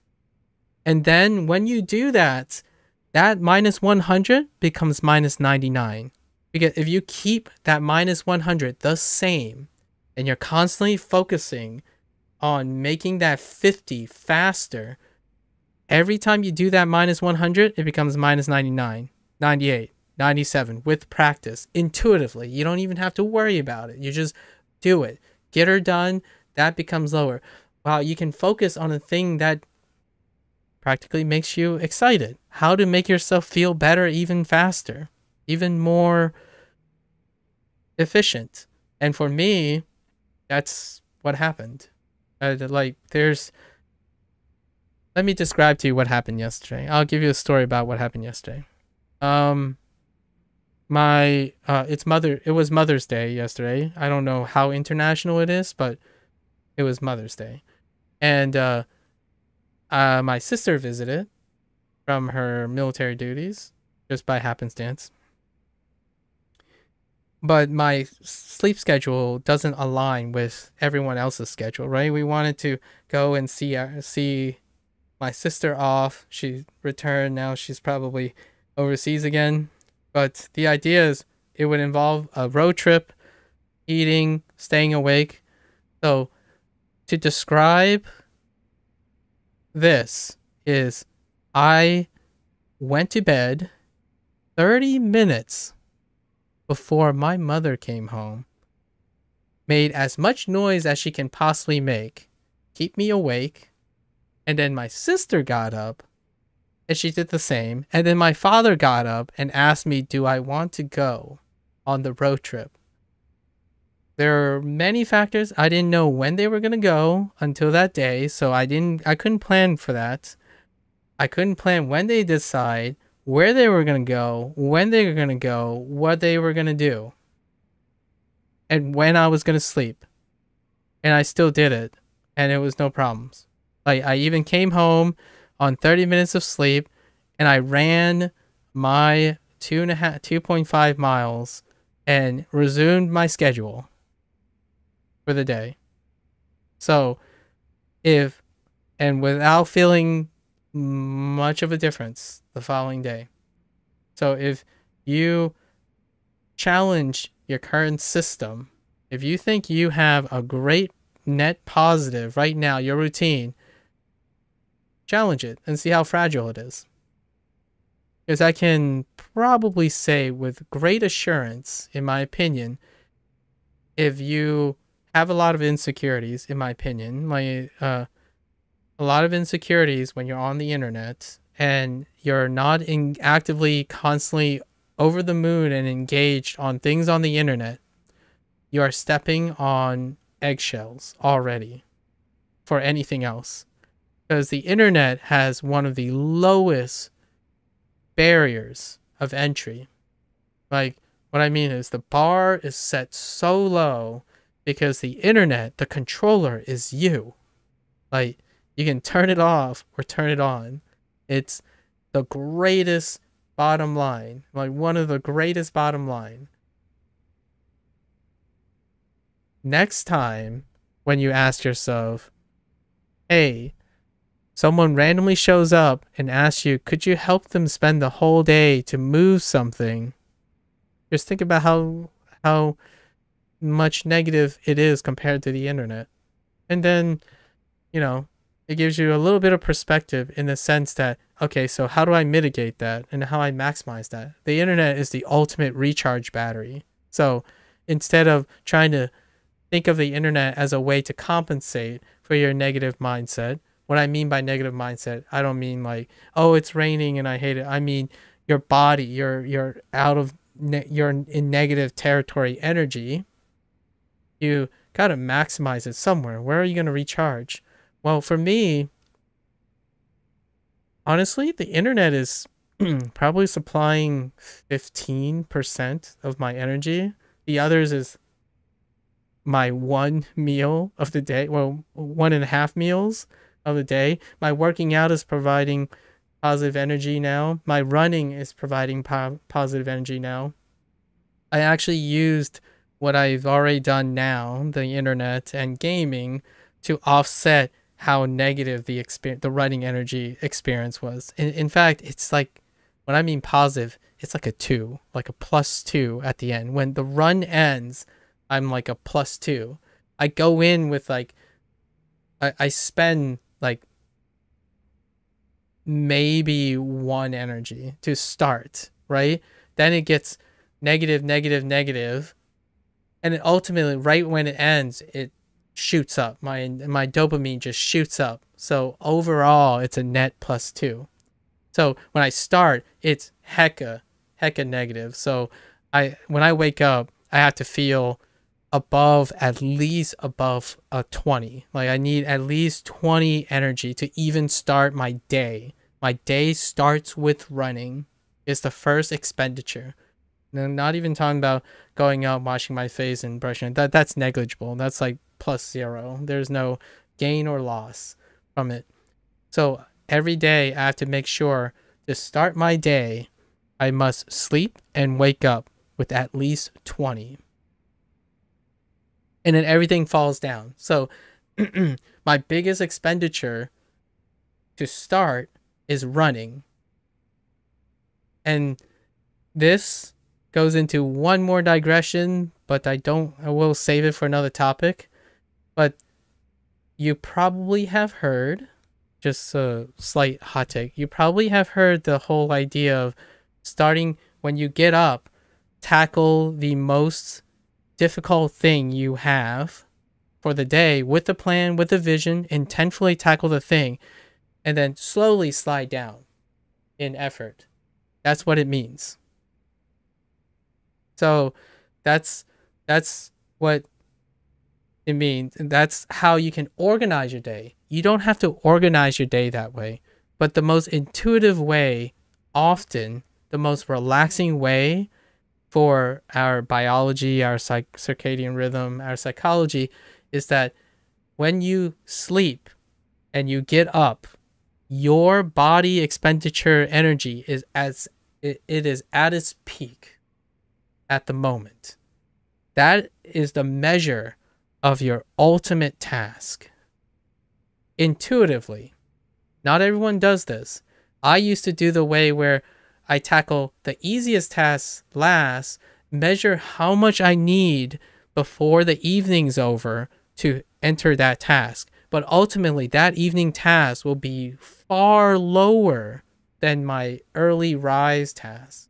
But over the course of the day, I accomplish the same amount of things.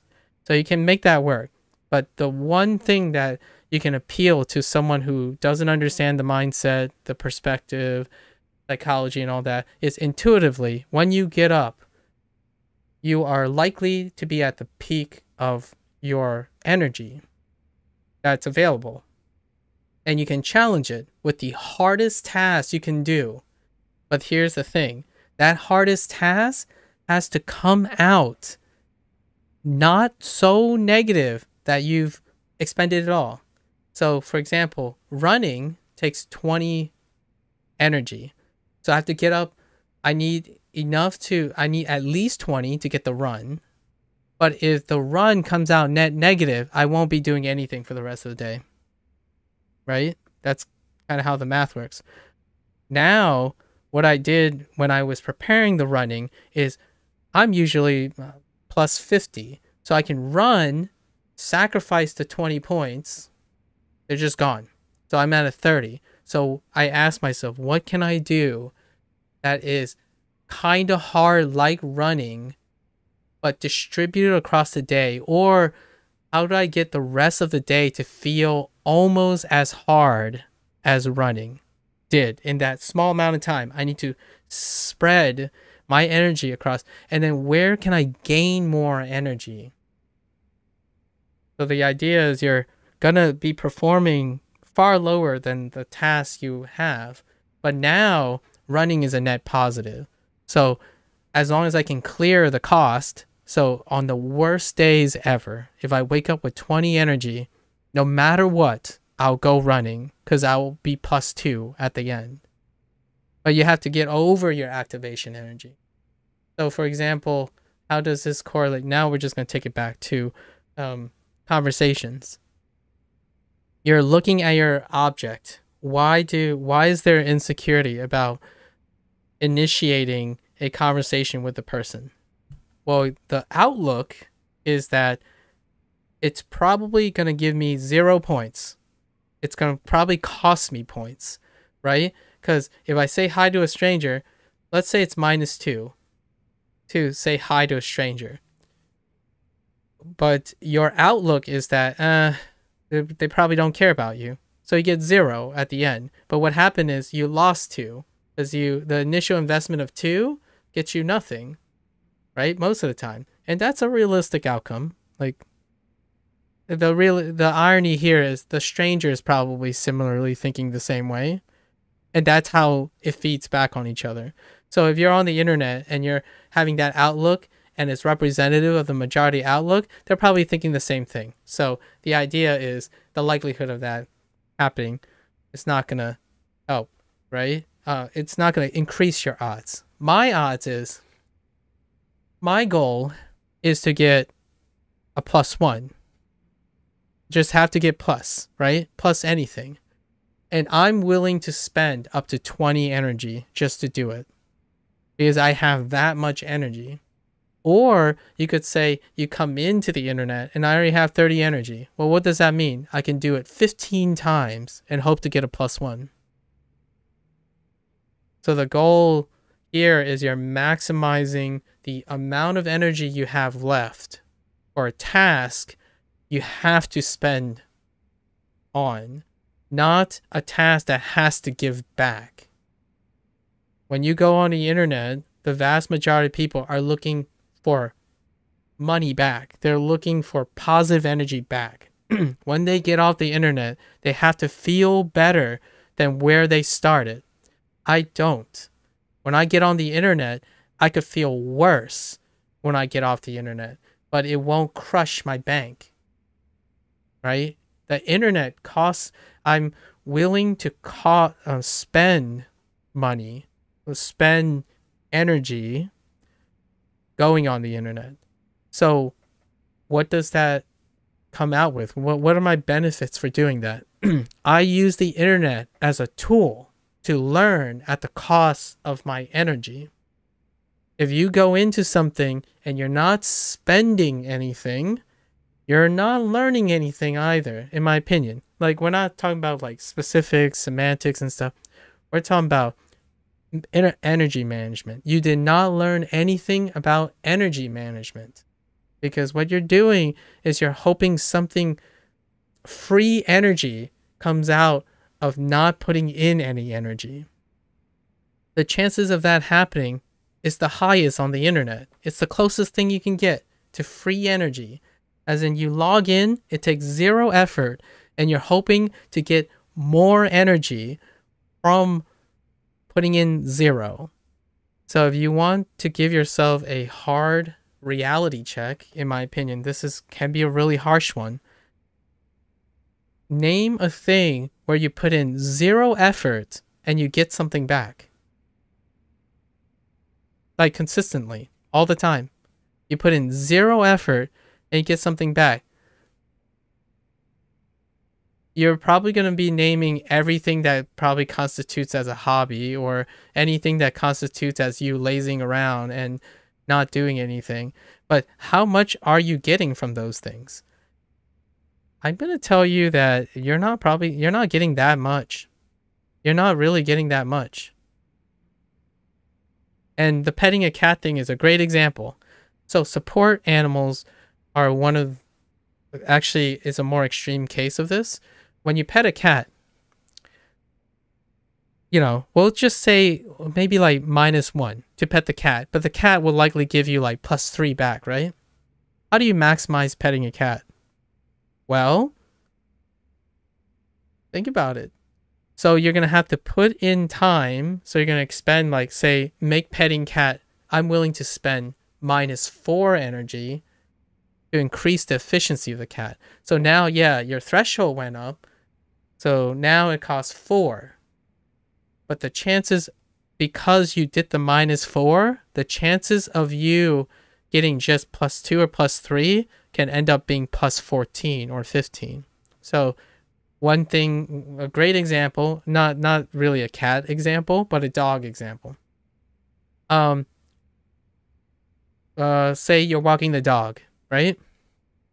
You walk the dog's feeling pretty great, gave you some, it'll probably cost like -5 because you hate going outside and walking the dog, but the dog gives you like +7 points. Like, well, yeah, okay. How do we maximize that? Well, I'm feeling pretty good today. So every other day, because it's every other day, I've rested even more. I got 10 extra points. Well, I'm going to spend 15 extra points and I'm going to run with my dog every other day. Well, what do you get from running your dog or with your dog? Well, your dog will probably still give you like the +6 or +7 or even more, because the dog is also an organism, just like talking to a friend or a person. But we're using animals because they're pure, and pure is a little bit more quantifiable than the cynicism of humanity, right? So your dog might want to do that too. It encourages you, and it feeds back. And ultimately, yeah, you spent more energy. It becomes harder. But the chances of it being any lower is far less than how much you have to gain. And over time, both the expenditure will go down. And what does this do? It actually goes up. It doesn't become less. It creates a new bottom line. So when this goes down, you just liberated some energy. So you can invest 15, no problems. Do it again. So now you're only spending 5. Where did the other 10 go? I'm going to reinvest my 10 extra energy and make my dog running thing even more productive, even more things that it can pay back. So yeah, you can become an expert, in my opinion. And what I mean by expert, I'm using it very loosely. It's expert of one. You can become more efficient at making the internet make you feel better. So the goal is not simply just to enjoy because someone's providing you a way to enjoy. You can make the enjoyment better for yourself. So when you say, I hate conversations, well, are there any conversations on the internet that you like? How do you make that even more center part of your life? How do you make it happen even more often? So that's kind of where internet coping turned into a hobby, which turns into content creation. That's kind of where I'm going with that too. It truly becomes a content creation when you are using it to maximize it providing you with energy, not using up energy. So unfortunately, the dependency problem is the majority of the narrative. You are using energy to become a content creator. And what I mean by that is you are being net negative at the end of the day as a content creator. Where does that end? It ends with you quitting and burning out. So until you can offset the net negative, it's not sustainable. What if same things have variable costs from day to day? The idea is if it's variable from day to day, it's not within your control. So you cannot do that until you have some semblance of control. However, you can do things you have semblance of control that consistently pay out to tackle things that have variable costs. So a lot of times people compartmentalize how to do things, but they're all interconnected. Your life is a summation of what you do. So if you can't get better at OSU, it doesn't mean eating better and sleeping better doesn't liberate time of the variable cost of being better at OSU. So when you're playing OSU and you're trying to get better at it, and it has a variable cost from day to day, focusing on that variable cost is likely to be less controllable than focusing on where you left dividends somewhere else. Sleeping better, resting better, or like sleeping better, eating better, things that don't necessarily have variable costs or less variable costs, right? So the idea is you're maximizing something somewhere else while mitigating something else. But they don't have to be literally the same thing in order for you to set yourself up to tackle those things. So that's what I mean by going back to the whole cell phone business, where like kids like, oh, don't use the cell phone because it'll make you less productive. It's like, well, we have to establish if they were going to be productive in the first place. So you're talking to a kid, it's like, what is your problem? Like, your problem is you're spending too much time on the phone. Is that really the problem? Well, it would be for a kid who is doing super well in everything, probably super well on their, like, you know, on their homework. That is the more likely kid where the cell phone is a problem. Okay? Like, the cell phone is a primary problem. Generally speaking, though, the kid that someone says, oh, you're spending too much time on the phone, it's like, whoa, why are you spending too much time on the phone? And then once you go down that rabbit hole, you'll realize that that kid is barely even able to extract enough energy from their cell phone activity to even tackle the task at hand. They don't even want to do the homework at hand. They aren't even capable of doing the homework yet. So they're spending the vast majority of the time inefficiently getting energy from their cell phone. So you know what I would do? I mean, like a suggestion for me?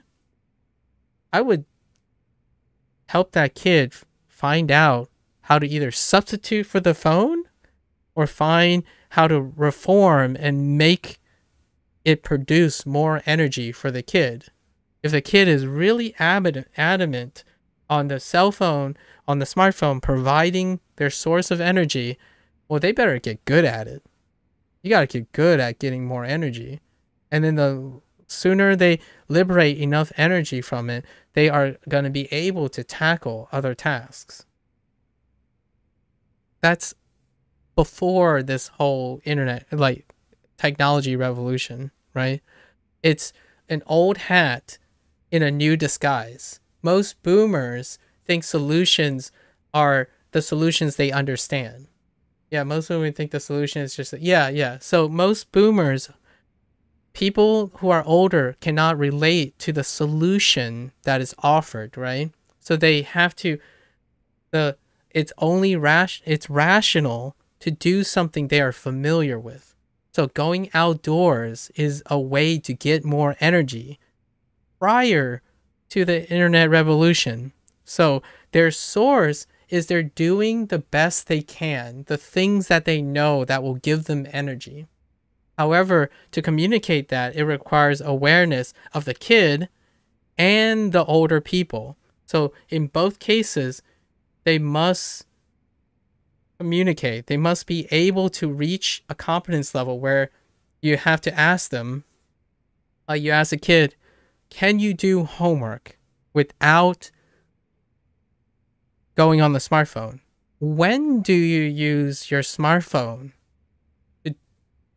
in relation to your homework? So if you ask a kid these days, it's probably, oh, before I do homework, I'm gonna go online for a while. So what happens is the order matters. It's not like they're doing homework and then going online. The net awareness, the net day is the same in both cases. Like, what I mean is, it looks on paper the same.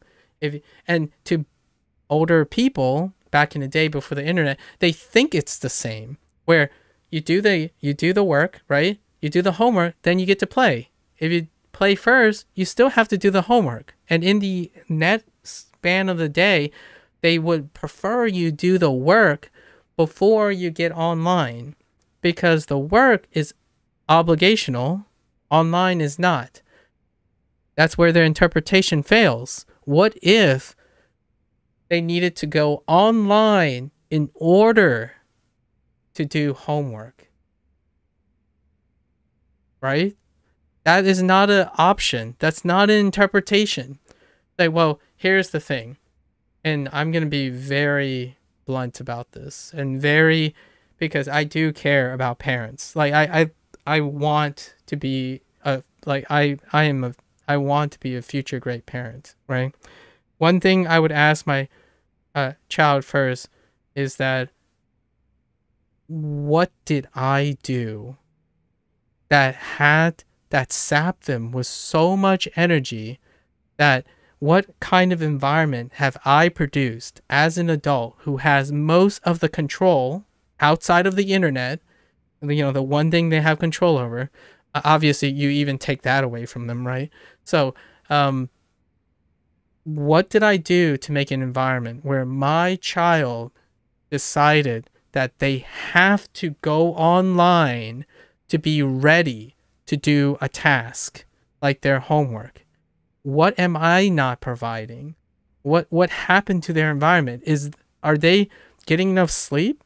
Did they eat well enough? Like, do they like school enough? Like, there are so many things that the mindset that I'm talking about with the social interaction, like myself, the interaction, like conversation stuff, you can maximize, you can think of it in that way too.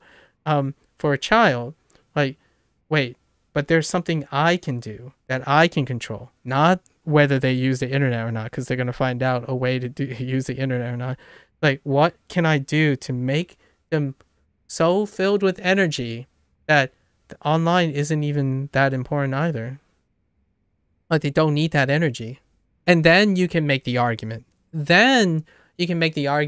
Like, well, you're going to do the homework anyways. You have enough time. So what's the difference? And then they will be able to appreciate what you said, because the energy is no longer an issue.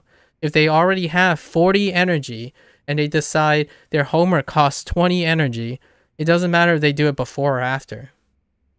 But when you're talking to a kid and they say they have to go online to be in a mindset to do homework, they don't have 20 energy. By the time they get to homework, they're already like at 10. Where are they going to get the energy? They go online. Where can they get the energy? From you. You're the parent. You're the friend. You're the best friend. You're the concerned sibling. You can provide that energy. How do you stop someone from needing to get a source of energy that is something you don't like? You substitute it. Prove to them that you can provide the energy. Substitute it with something else that provides even more energy. So how do you get someone into a gym, right? How do you get them to work out, help their heart? Well, first of all, you have to compete with the internet. So what are they doing when they're not going to the gym? Well, they're on TikTok, right? Ask them, how does TikTok make you feel? It's like, well, you know, so-and-so, right? I can't think of an example. And ask yourself, ask them, what if I switch all my schedule around, go to the gym with you? Is that better than TikTok before you go to the gym? Like, would I be sufficient as a person who goes with you and it would be able to prep you to go to the gym instead of needing the energy from TikTok, the enabling energy to get there? Better yet, what if I and you go do something together? Does that beat TikTok before going to the gym? So you're substituting a habit. So in the future, what do you get? Well, actually, it's kind of a win-win for most people. Like, for example, hey, you want to work out? I did. Son kind of probably got this indirectly. I was trying to couple stuff together while we were doing it, like, you know, like eating something after the meal. I mean, after the workout, or eating before the workout. A lot of times, doing it before the workout is a lot more successful than doing after. But typically, a lot of people are in the mindset of the reward after the effort. So often, if you do it early enough, you put in the effort right away and then get the reward for the rest of the day. But an alternative is like, for example, hey, every day, you and I, we're going to hang out. We're going to go get a milkshake, right? Just whatever our milkshake is. And then we're going to go work out. So the idea is that you are getting a net positive, you're gaining more energy, and then you're hoping that with that extra boost of energy, it is vindicating the activation energy to do a task. Now here's the GOAT part. The goal is not to lose weight first and get healthy first. The goal is to get the person to do the thing first, consistently. And once the thing gets doing, you have all the controls to lower the positive energy you need, because when they get doing to the thing lowers in cost. So it's not about getting the person to reach the end. It's about the process of getting the person to do the thing in the first place. That's where all the activation energy is. So yes, that person could actually gain weight on the route to losing weight by establishing a habit. That's not how hustle culture works. Hustle culture only goes in one direction. It either always gets better or always gets worse. It's not like, oh, you're investing in your long game, so you're going to dip at a loss in order to get a gain at the end. Like that's just, it doesn't go up and down. There's no continuum on this. So to enable someone to do something, you got to remove the activation energy in the first place. And then it gives more flexibility, because eventually if the person still consistently does it, you don't even have to work for that. It's just going to get easier. It's taking advantage of human conditioning. Starting with dip is such a mark of sustainability. What if you get energy, but it gets stuck in its source, meaning it's only allowed to be active around its source, and you struggle? That's the $1 million question, Worm. You have to find a way to do that. And generally speaking, if you are stuck, right? If you feel stuck, that's when someone else enters the picture. That's the GOAT, right? That's how therapy works. That's when you feel like you can say you are stuck. You can no longer liberate or maximize yourself in any way. The solution is not with you.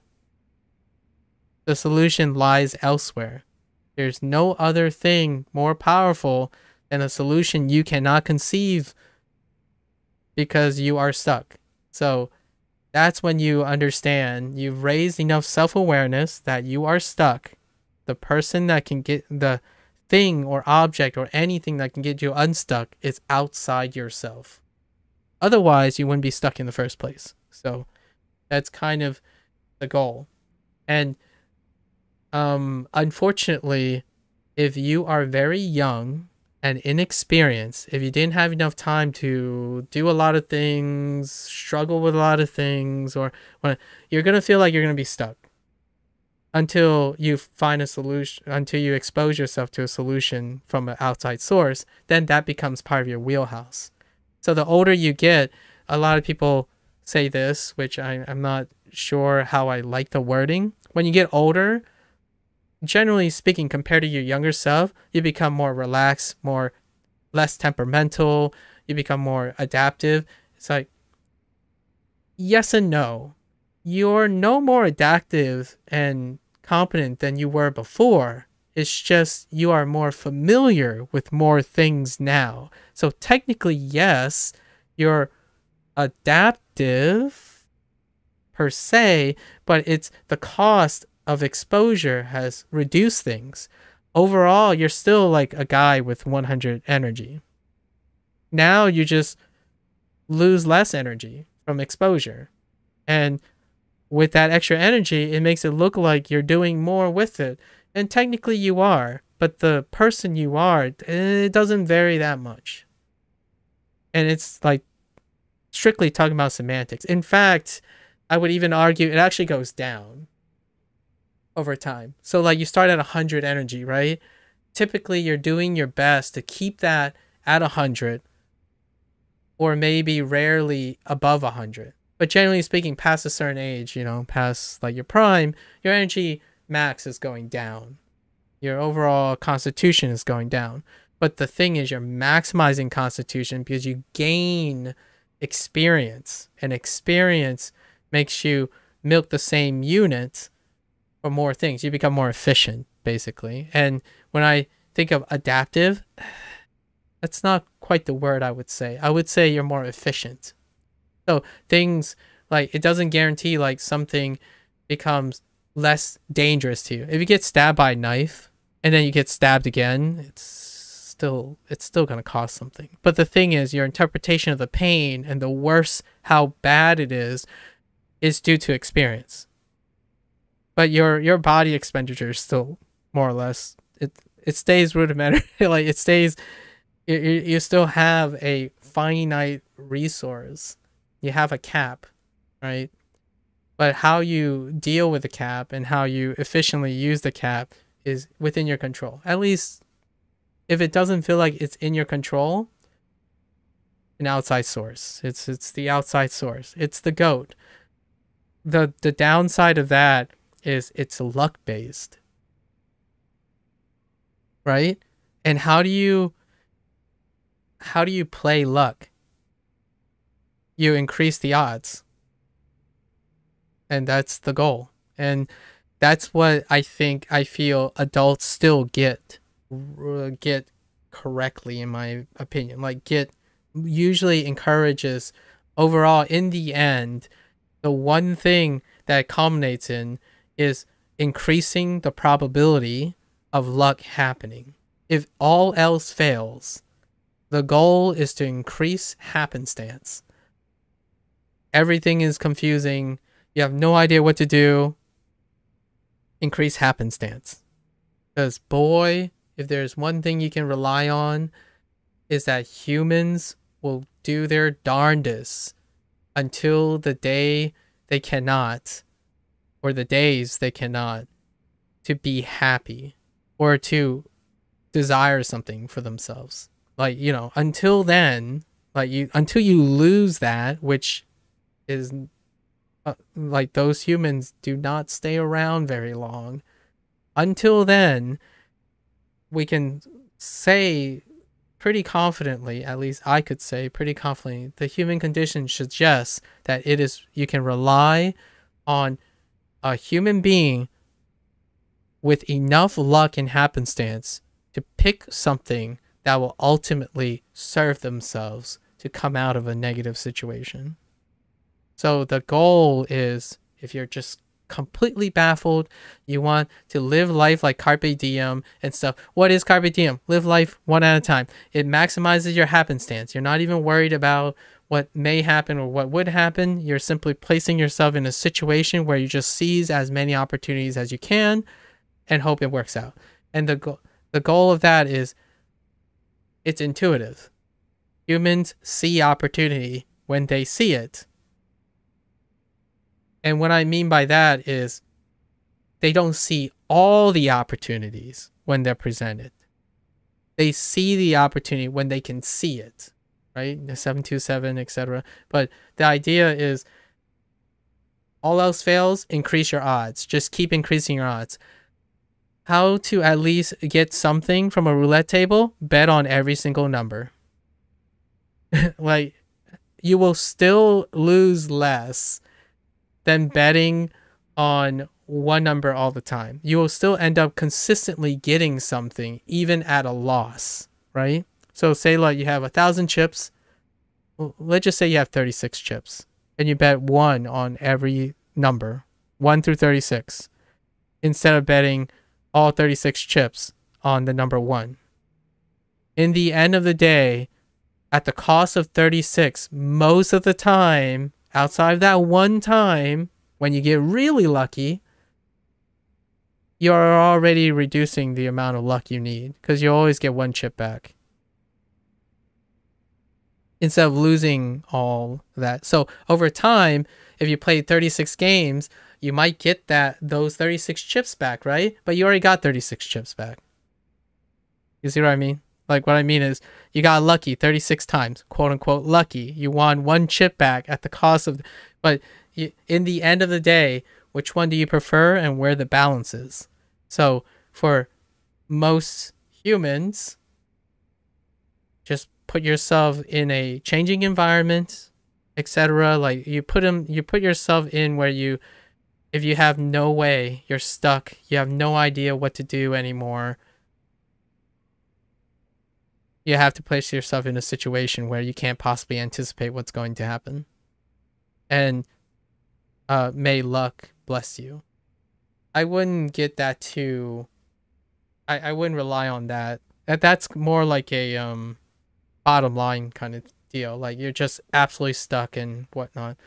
Those are you're in trouble situations. You're in deep doo-doo. Like, not having a sense of direction, moral compass, like, not you and others cannot see any reasonable solution or any offering solution.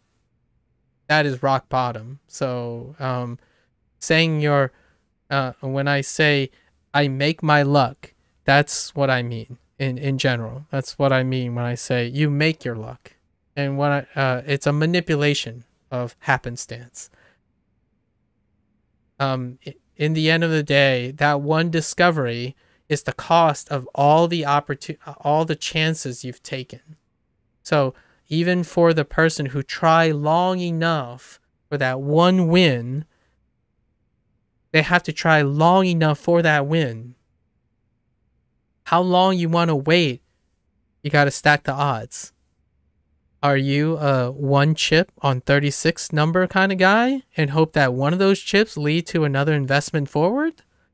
Or are you a 36 chip guy on 1 number and you hope you hang on long enough, try hard enough until you get those 36 chips back? In the end of the day, in terms of sheer probability, you will be spending the same amount of chips. But which one are you? For me, I like to have 5 or so wins that give back a little bit, as opposed to over time, than one time that I may never see because I didn't hold on long enough. That's just kind of my way of things. Like, I'm willing to bet on 1 through 16 with 1 through 18 with 2 chips each.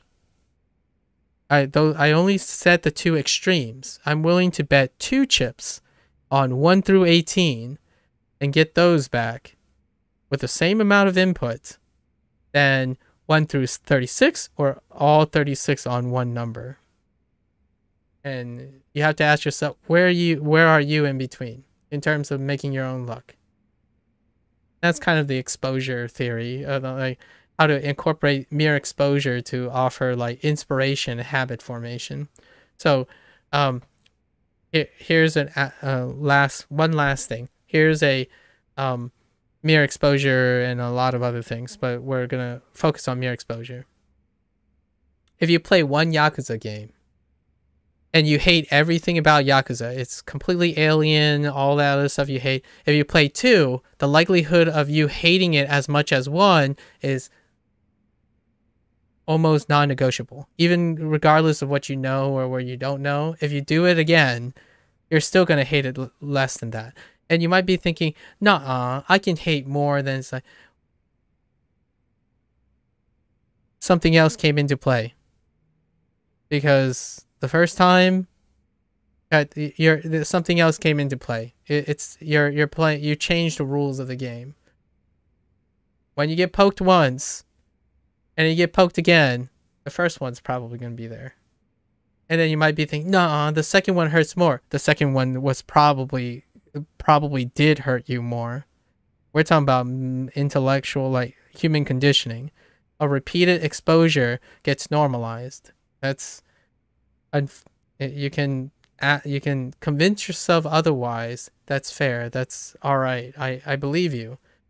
But that's just I don't have any words for you to help you normalize something then. If you truly believe that you get your exposure to something gets worse, or it creates more, like it creates less familiarity, that's weird. And I don't know how to resolve that. I honestly think that would deal with reconditioning. So normalization happens with repeated incidences. So if you really want to love something, and someone says like, oh, I tried really hard to want to love something, and then they say like, I just don't like it, it's like they stopped. That's just it. That's all. Like they had an arbitrary threshold for how they want to love something, and they didn't reach it. That's an interpretation. Did they love something more by trying it? Yes, they did. It just didn't reach their level threshold of love. So, for example, they disliked it less the more they played it. That would be a different way to describe what they just said. They dislike it less by doing it more. That's desensitizing. It's normalizing things. Just the way the person's mindset is the chip method. Are you a 36 on 1? Or a 1 chip on 36? You gotta figure that out. What works for you? For me, I like not being in control a lot of times. And this might go into some lewd territory. Don't read too much into this. But a lot of times when you get to like a certain hump where you have a lot of control of your life, like you get to control.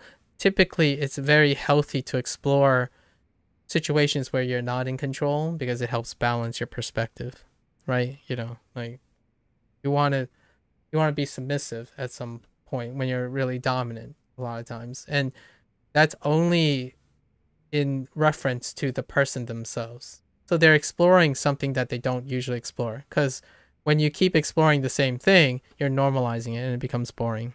And that's just, and you're trying to find new things. And yes, even Osu, when you're getting really good and you're getting better, the weight of that repetition is what you're trying to offset. So you're constantly seeking new things within that subset in order to do it. But you know that's diminished return. It's a diminished return. And that's why when I say getting a job might actually make you better at Osu. I'll let you think about that. Just keeping that in mind. But there's a big asterisk. Actively getting a job and maximizing what you do in a job might actually make you play better. And what I mean by that is not in a sense of results, but playing Osu happier, looking more forward to Osu, maximizing Osu, because you have now officially scrunched down your time.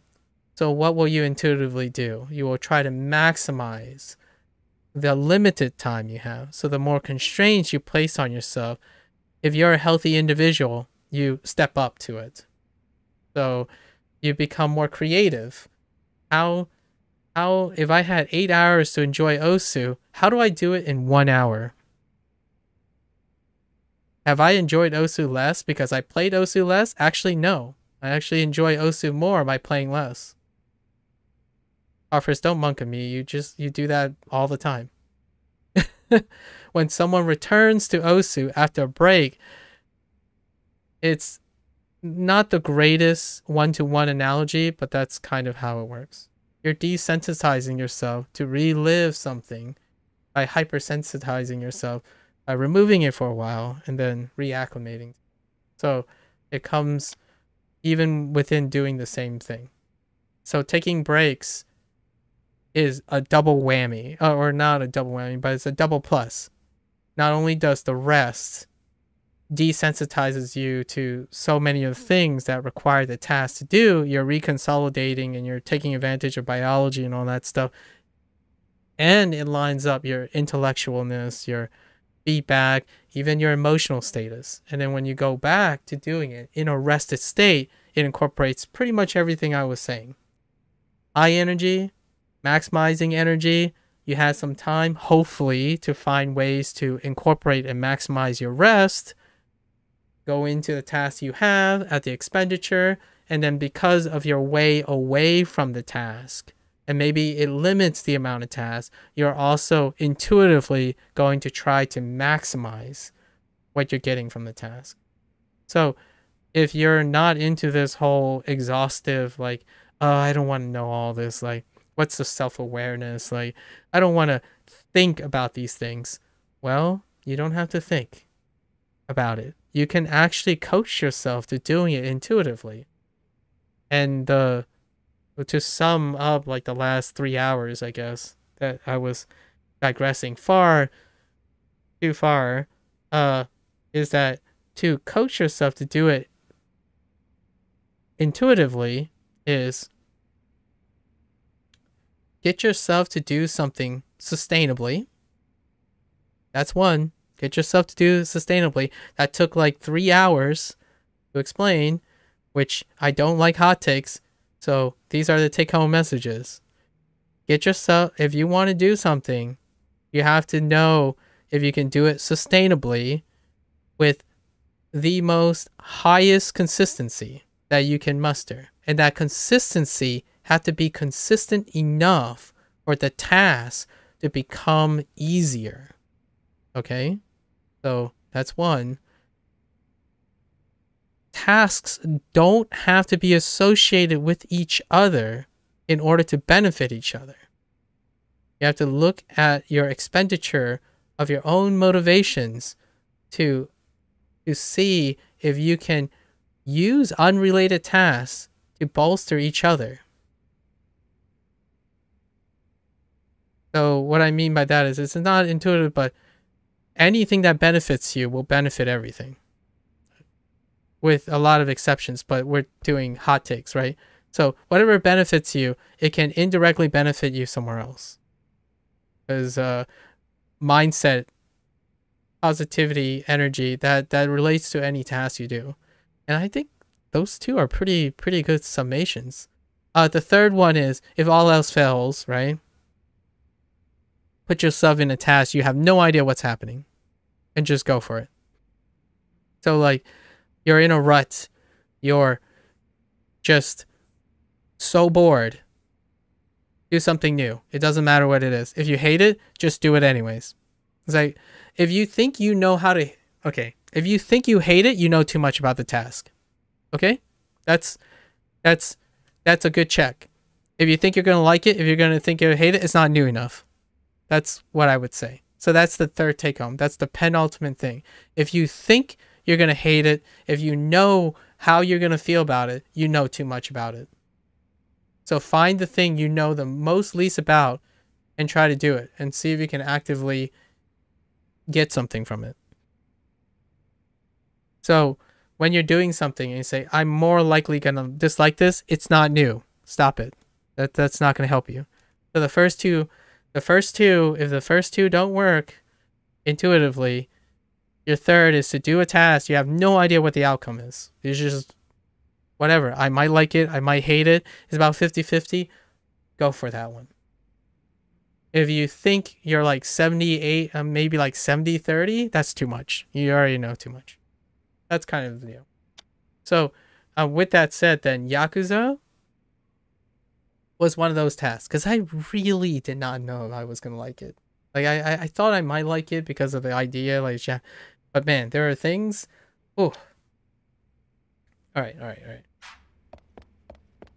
Now we're gonna try to do the rest of this task. We're gonna try to do the rest of this Coliseum before before the day's